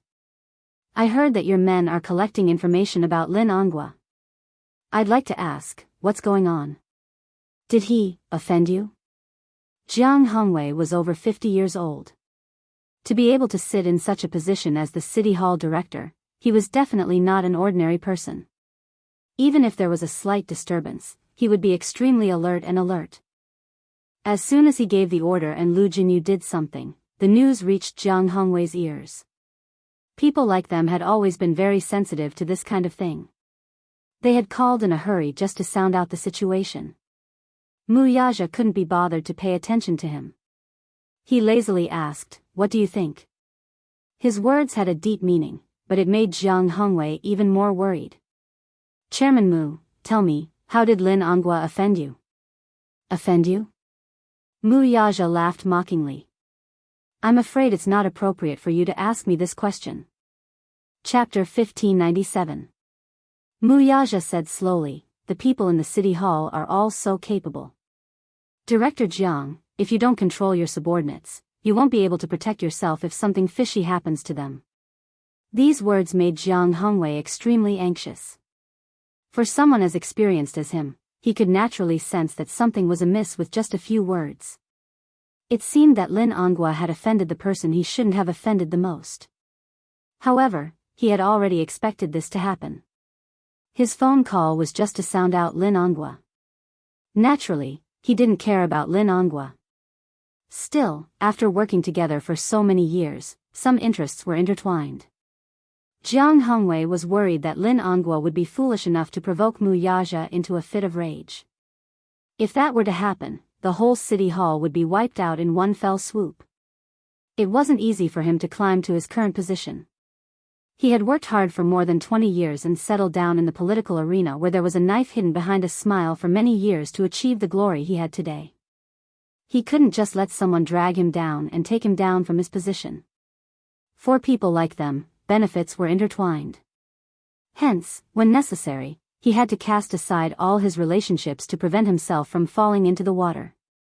That would not be worth the loss. "Chairman Mu, it seems that Lin Anghua must have caused you trouble." "I didn't mean anything else by making this call. I just wanted to ask, how are you going to deal with him? By the way, Chairman Mu, I hope that you won't implicate the innocent because of Lin Anghua." As he said this, Jiang Hongwei laughed awkwardly. Mu Yaja chuckled along, too, but he quickly stopped laughing. His voice deepened, but it was filled with an irresistible authority. "Implicating the innocent? Haha. Let's see how you stand on this matter, Director Jiang. Anyway, this Lin Anghua isn't reliable. He uses his status to do whatever he wants. If you keep such a subordinate by your side, he will only harm you. As for how I'm going to deal with him, you don't have to ask. If you know what's good for you, you probably know what to do next." Jiang Hongwei was silent for a while on the other end of the phone. He suddenly understood and said with a smile, "Chairman Mu, don't worry. I understand what you mean. Next, I'll do what you want me to do." After saying this, he thanked him profusely and hung up the phone. Less than 15 minutes later, Lu Jinyu called to say that an anonymous email had been sent to his mailbox. The email contained some evidence against Lin Anghua. How could a person like Lin Anghua not have any stains on him? For the time being, let's not talk about his corruption and bribery. Just the fact that he had embezzled a few bad assets through his connections with the government and business, and through his friends, he reinvested and rebuilt them. Moreover, the stolen money amounted to more than $1 billion, which was enough to send him to prison for the rest of his life. There was no need to think too much of him. Jiang Hongwei wasn't stupid. He was a shrewd person. Seeing Lin Anghua's decline, he couldn't just sit by and watch. He also couldn't let himself be dragged down by him. Lin Anghua was a very capable person. As his chess piece, he had also obtained many benefits for him. However, a chess piece was a chess piece after all. He had no value to be used, so he should be abandoned. Chapter 1598. He was a sly old fox. Since he was working with Lin Anghua, he naturally had a backup plan. Mu Yaja said, "Since someone has sent you these documents, you should know what to do next." On the other end of the line, Lu Jinyu laughed inwardly. Jiang Hongwei is indeed a sly old fox. He's really good at adding insult to injury. This kind of person is not easy to control. Fortunately, I still have some evidence of his crimes in my hands. Wuxia hummed in acknowledgement before changing the topic. You can handle this matter. I'm at ease with you handling it. What are you talking about, boss? When have I ever made a mistake? Just wait for my news. With that, he hung up the phone. Wuxia got up and walked to Yu. He saw that the stack of cases beside him had already been dealt with. He picked them up and glanced at them. When his gaze fell on the comments at the end, he raised his eyebrows in surprise. Yu was fully focused on reviewing the last document. When he looked up, he saw Wuxia's shocked expression. He was puzzled. Daddy, what's wrong? Wuxia was still in a daze. He had thought that Yu was just being perfunctory when he said that he was going to review the documents for him. He did not expect that this guy would actually read through the documents seriously. He even drew out all the illogical parts of the documents and gave his own explanations. It was clear at a glance. Daddy. There's a problem with the financial affairs of the organization. Yu said meaningfully. Wuxia sneered. There's something fishy about the financial affairs. It's nothing more than those sly old foxes from the Mu family stirring up trouble right under my nose to get a bigger share of the pie. However, they're timid and don't dare to do anything big. Haha. They're so naive to think that I can't see through them. Yu clicked his tongue twice and sighed. No matter how high a mountain is, it's still made of rocks. Even if it's a small problem, once it gets worse, it'll be very serious. I know what to do. After saying that, Wuxia looked at him with gratification and couldn't help but scratch the bridge of his nose dotingly. Your shrewdness is just like your father's. Humph. Using me to boast, Daddy doesn't know how to be ashamed. Yu stuck her tongue out mischievously. Then, she hooked her arms around his shoulders and snuggled into his embrace. Daddy, I miss Mommy. I miss her so much. I feel like I haven't seen her for hundreds of years. As he spoke, his little face collapsed in grievance, but his eyes were filled with sadness. Wuxia's face darkened slightly. For the past few days, Xianxia had not sent any messages. As for Yu, the most recent time they had been in contact was during a video call last weekend. In the video call, Xianxia was dressed in an ancient costume. She didn't even have time to remove her exquisite makeup. Her clothes were scattered and she wore a golden hairpin with tassels on her head. She couldn't hide her fatigue. When she had the video call with him, she had been secretly hiding in the changing room during a break in filming. She had purposely lowered her voice when she spoke. After that, other than a few messages, they had lost contact. Yu could only pitifully find out about Xianxia's updates from the production team's official Weibo account. He missed her dearly. For the past few days, Xiao Yichen wasn't as active as before. Sometimes, he would sit quietly on the sofa and browse the official Weibo account of the production team of Lethal Beauty. Chapter 1599. Yu said, "It's Mommy's birthday next Monday. I've always been the one to celebrate Mommy's birthday in the past." As he spoke, he was reminded of Xianxia's busy schedule. After a pause, he said resentfully, "But Mommy is on set this year. Daddy, can't you think of a way?" Upon hearing this, Wuxia fell silent. At night, an uninvited guest appeared outside Shangdi Walk. It turned out that Lin Anghua, who had caught wind of the news, had brought his wife and son to Yu's doorstep to beg for Wuxia's forgiveness. Lu Jinyu acted quickly, and Lin Anghua was well informed. When he heard the news that night, he felt uneasy. Hence, he personally brought his wife to apologize to them. Otherwise, his life would be ruined. Wuxia was in the study. Hence, Yu put on a coat and walked out of the door. He saw Lin Anghua and Wang Guimiao standing outside, looking uneasy and frightened. When they saw him, they looked as if they had seen their savior. Both of them went up to him and pleaded with him through the luxurious iron door. Yu. Is Chairman Mu home? Let me see Chairman Mu, will you? All right. Uncle is begging you. At this moment, Lin Anghua was no longer as arrogant and overbearing as before. His worried face was full of helplessness. Beside him, Wang Guimiao looked even worse. She was bloated and looked gloomy. Her eyes were red and swollen, as if she had been crying miserably.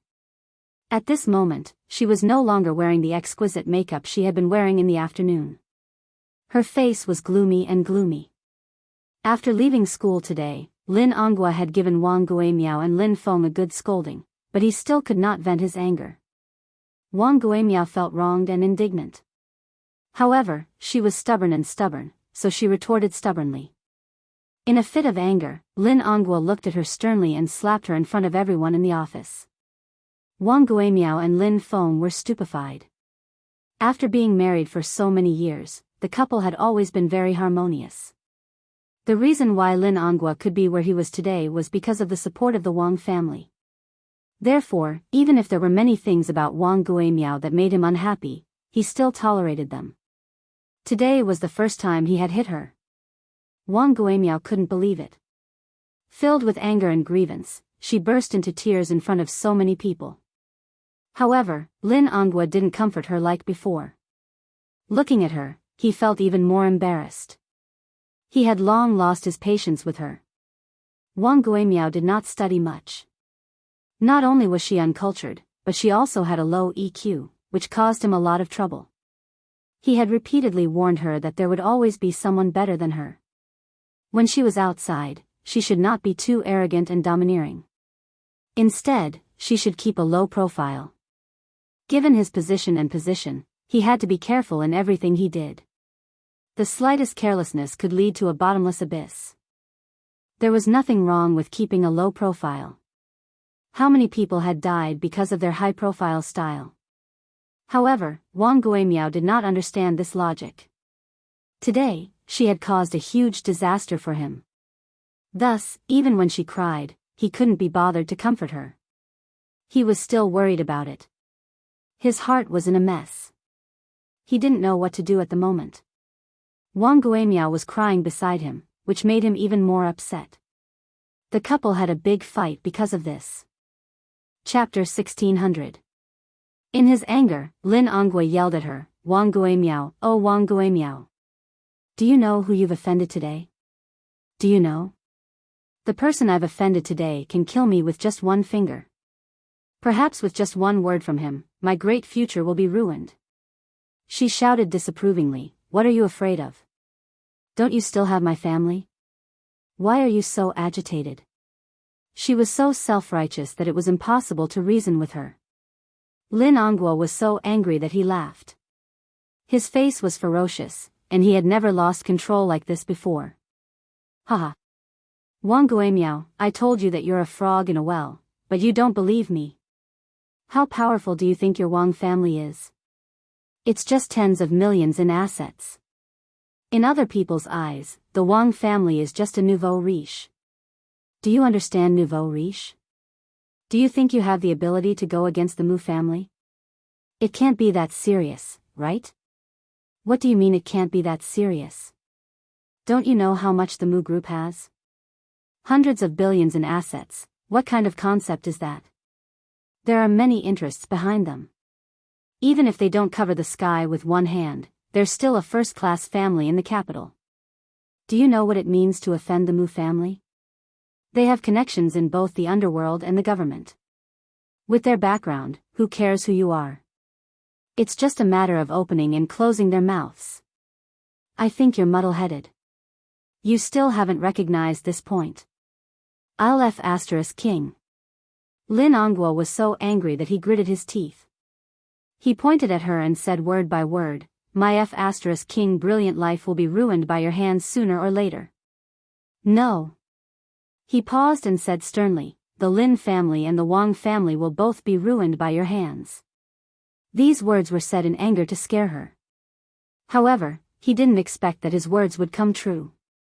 Lin Onghua didn't expect Wuxia to make a move so quickly. The storm came suddenly and violently. After he heard the news, his mind went blank for a moment. According to the insider, Wuxia's side had already obtained some evidence of his crimes. The next step was to hand this evidence over to the Commission for Discipline Inspection. What was left was probably the end of his world. Over the years, Lin Ongwa had done a lot of things. His black income should be more than 1 billion, and this was not a small amount. 1 billion was more than enough to sentence him to death, let alone prison. He was so scared that his heart palpitated on the spot. Wang Guimiao was so scared that she gave him 2 quick-acting heart-relieving pills before he recovered. Logically speaking, given how careful he was with his actions, it was unlikely that he would leave behind any incriminating evidence. Therefore, he was also skeptical about it. However, when he dialed Jiang Hongwei's number, Jiang Hongwei only vaguely reminded him, Ongwa, now that something like this has happened, you can only pray for yourself. After saying that, he hung up the phone. Lin Ongwa was suddenly frightened. When he called again, he could not get through. Since Jiang Hongwei had already said so, he immediately felt disheartened. He went limp and fell to the ground, unable to come back to his senses for a long time. His first reaction was to run. Take the money and escape abroad, the further the better.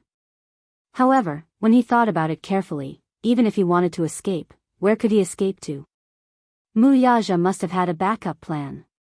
If he wanted to escape, it would be difficult for him to do so. He was determined to toy with him until he died.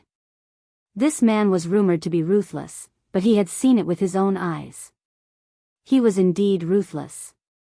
He didn't leave him any way out. Chapter 1601. He was in so much pain at the thought of his many years of hard work being destroyed in one day.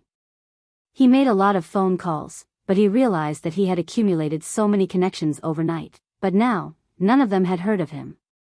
At times like this, he had to be careful of which side he chose. If he was not careful, he would be implicated. No one was willing to help him, lest they get into trouble.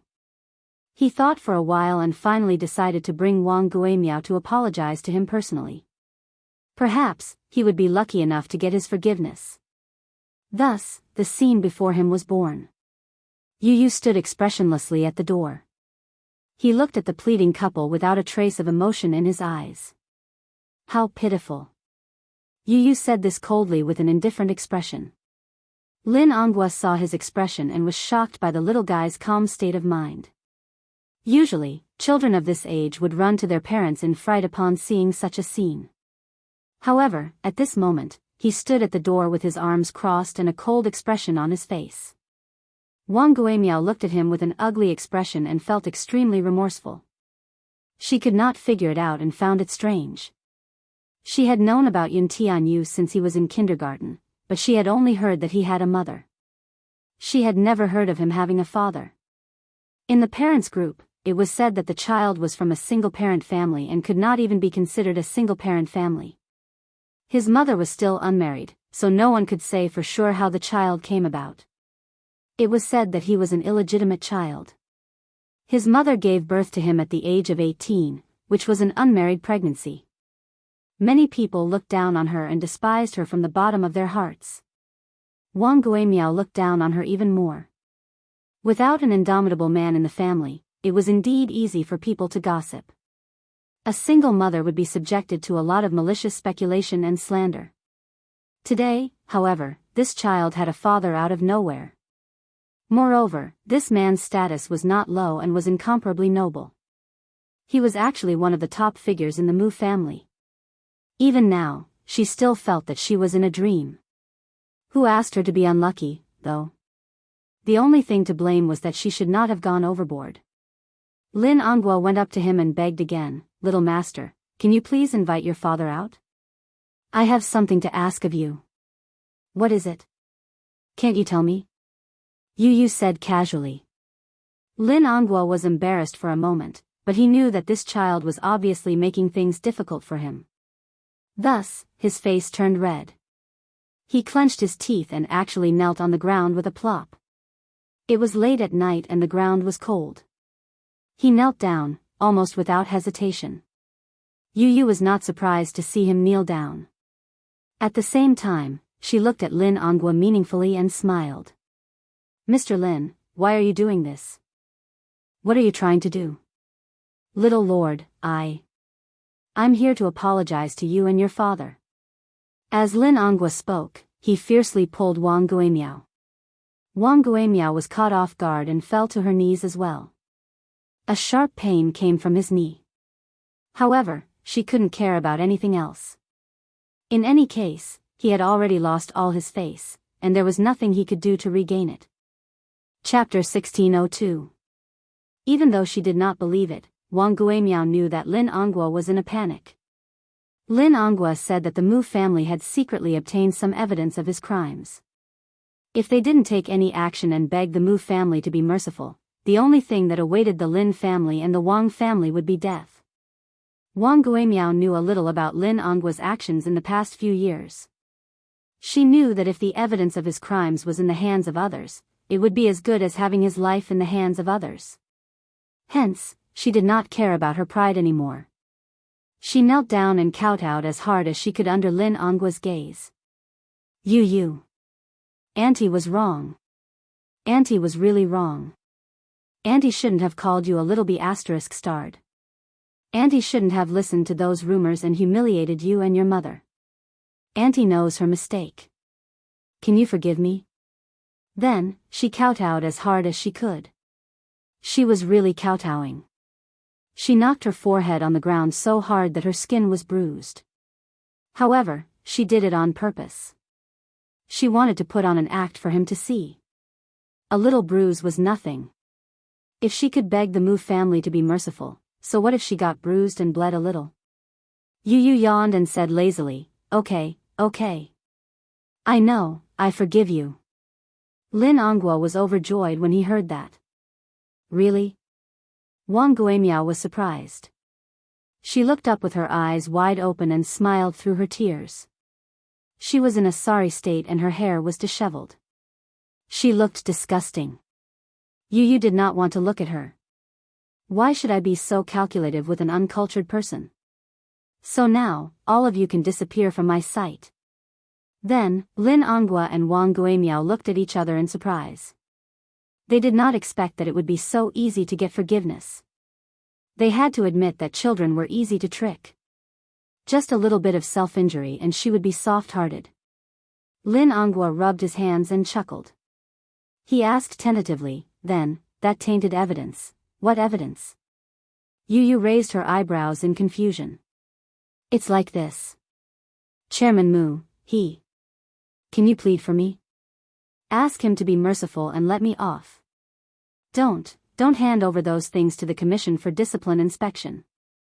Yu was confused. I don't know what you're talking about. It's so cold outside. I'm going home. Wait. Like a drowning man, Lin Angua called out to him hoarsely and asked, Yu, didn't you forgive your uncle? Yes, that's right. Then can you ask your father to let me go? This doesn't seem to work. Yu's lips curled into a sinister smile. My daddy hates you. Lin Angua froze. Beside him, Wang Guimiao's joy turned to sorrow. The smile on her face froze in an instant, and despair appeared in her eyes. Yu said slowly, no one can change my daddy's decision. I'm sorry, Uncle Lin. After that, he smiled elegantly like a little gentleman and turned to go back to the villa. The door slammed shut, completely isolating Lin Angua and Wang Guimiao from begging for mercy. That night, it rained heavily. Lin Angua and Wang Guimiao did not dare to leave. They insisted on kneeling at the door for the whole night. Yu ignored them. Chapter 1603. When the sun was about to rise, Yu got out of bed and opened the curtains, only to find the two still kneeling by the door. Wang Guimiao was in a daze and on the verge of collapsing as she leaned on Lin Angua. After kneeling in the rain for an entire night, the two of them fainted on the ground. Not long after, they were carried away by the ambulance. Lu Jinyu was also very efficient. After sorting out the documents, he submitted the evidence of Lin Angua's crimes to the disciplinary committee. Soon, the documents were issued. Lin Angua was taken away for investigation. After the investigation, Lin Angua was accused of corruption, embezzlement, collusion with illegal businesses, embezzlement of non-performing assets, and embezzlement of more than 1 billion yuan. This case caused a huge uproar. Even the Wangs were implicated and their family assets were destroyed. Of course, this was all in the future. Before the admission procedures were completed, it happened to be Friday. Yu asked Li Hanlin to drive him to the supermarket to buy some baking ingredients. He planned to bake a birthday cake for Yun Shishir when he got home. He was the one who had made the cake last year. However, at that time, he had just started baking and was not very familiar with it. Hence, the cake did not taste good. However, Yun Shishir liked it very much. This time, Yu secretly decided that he must bake a super delicious cake for Mommy's birthday. He would send it to Mommy when he visited her at work. When he got home, Yu rushed into the kitchen and skillfully separated the egg yolk from the egg white. He then mixed the egg white evenly with the egg whisk. He was already extremely familiar with this series of processes. In the past, he would often bake some small cakes as a snack. He used a mold to create a heart-shaped cake embryo and placed it in the oven. Then, he started to think about what kind of cake he should make. After much consideration, he decided to draw a cartoon version of the family portrait on the cake. When Wuxia got home, he heard some noises coming from the kitchen. He walked in quietly and saw Yu with his head lowered. He was so focused that he did not notice Wuxia's presence behind him. He was making a fondant cake. At this moment, the cartoon version of the character was more than half done. Yu was very focused. Under the warm light, his handsome eyebrows and youthful side profile looked gentle and charming. From the side, his long and thick eyelashes were slightly lowered. His gaze was as gentle as water and his lips were slightly curved, as if he was smiling. Wuxia looked at his hands. It turned out that he was making a cartoon version of Yun Shishir. He held the fondant sculpture in his hands gently and carefully, as if he was holding her in his hands. His and Little Ichen's figurines were already made on the cake. After he was done with Yun Shishir, he began to work on Wuxia's character. Wuxia's interest was piqued. He was curious as to how he would look in this little guy's hands. Yu first made a round face for him, then a round body. Then, he picked up a pen and dipped it in the icing. As if he was playing a prank, Yu deliberately drew a fierce face for Wuxia. When Wuxia saw this, he frowned slightly and said unhappily, "Why did you draw me so fierce, Wah?" Yu was startled by the sudden sound behind him. His hand trembled and the pen drew a distorted line on the doll's face. Thus, Wuxia's mouth became crooked. Wuxia was speechless. Chapter 1604. He looked at the sugar figurine with a crooked mouth and turned around, feeling wronged. He said angrily, "Daddy, why did you stand behind me without saying a word? It's very scary, okay? I didn't do it on purpose. Who knows how timid you are?" Wuxia said innocently, "Look at the birthday cake you made. The three of you look so cute, but you made me look fierce. I object." Objection overruled. Yu held up the sugar figurine in his hand and looked left and right.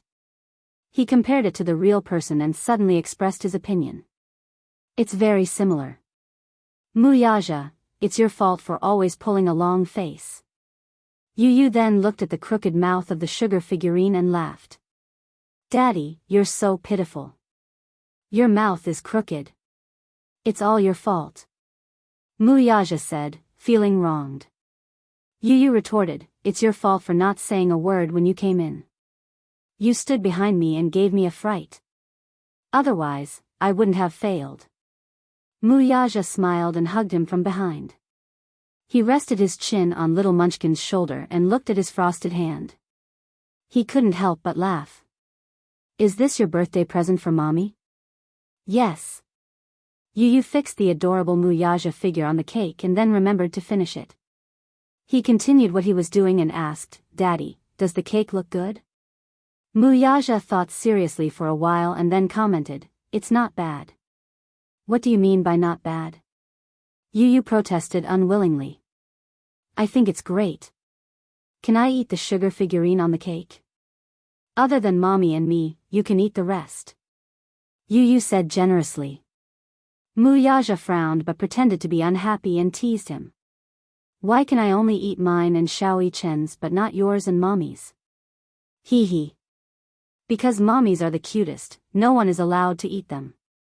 After completing the last step, Yu looked at the finished product and reveled in her exquisite craftsmanship.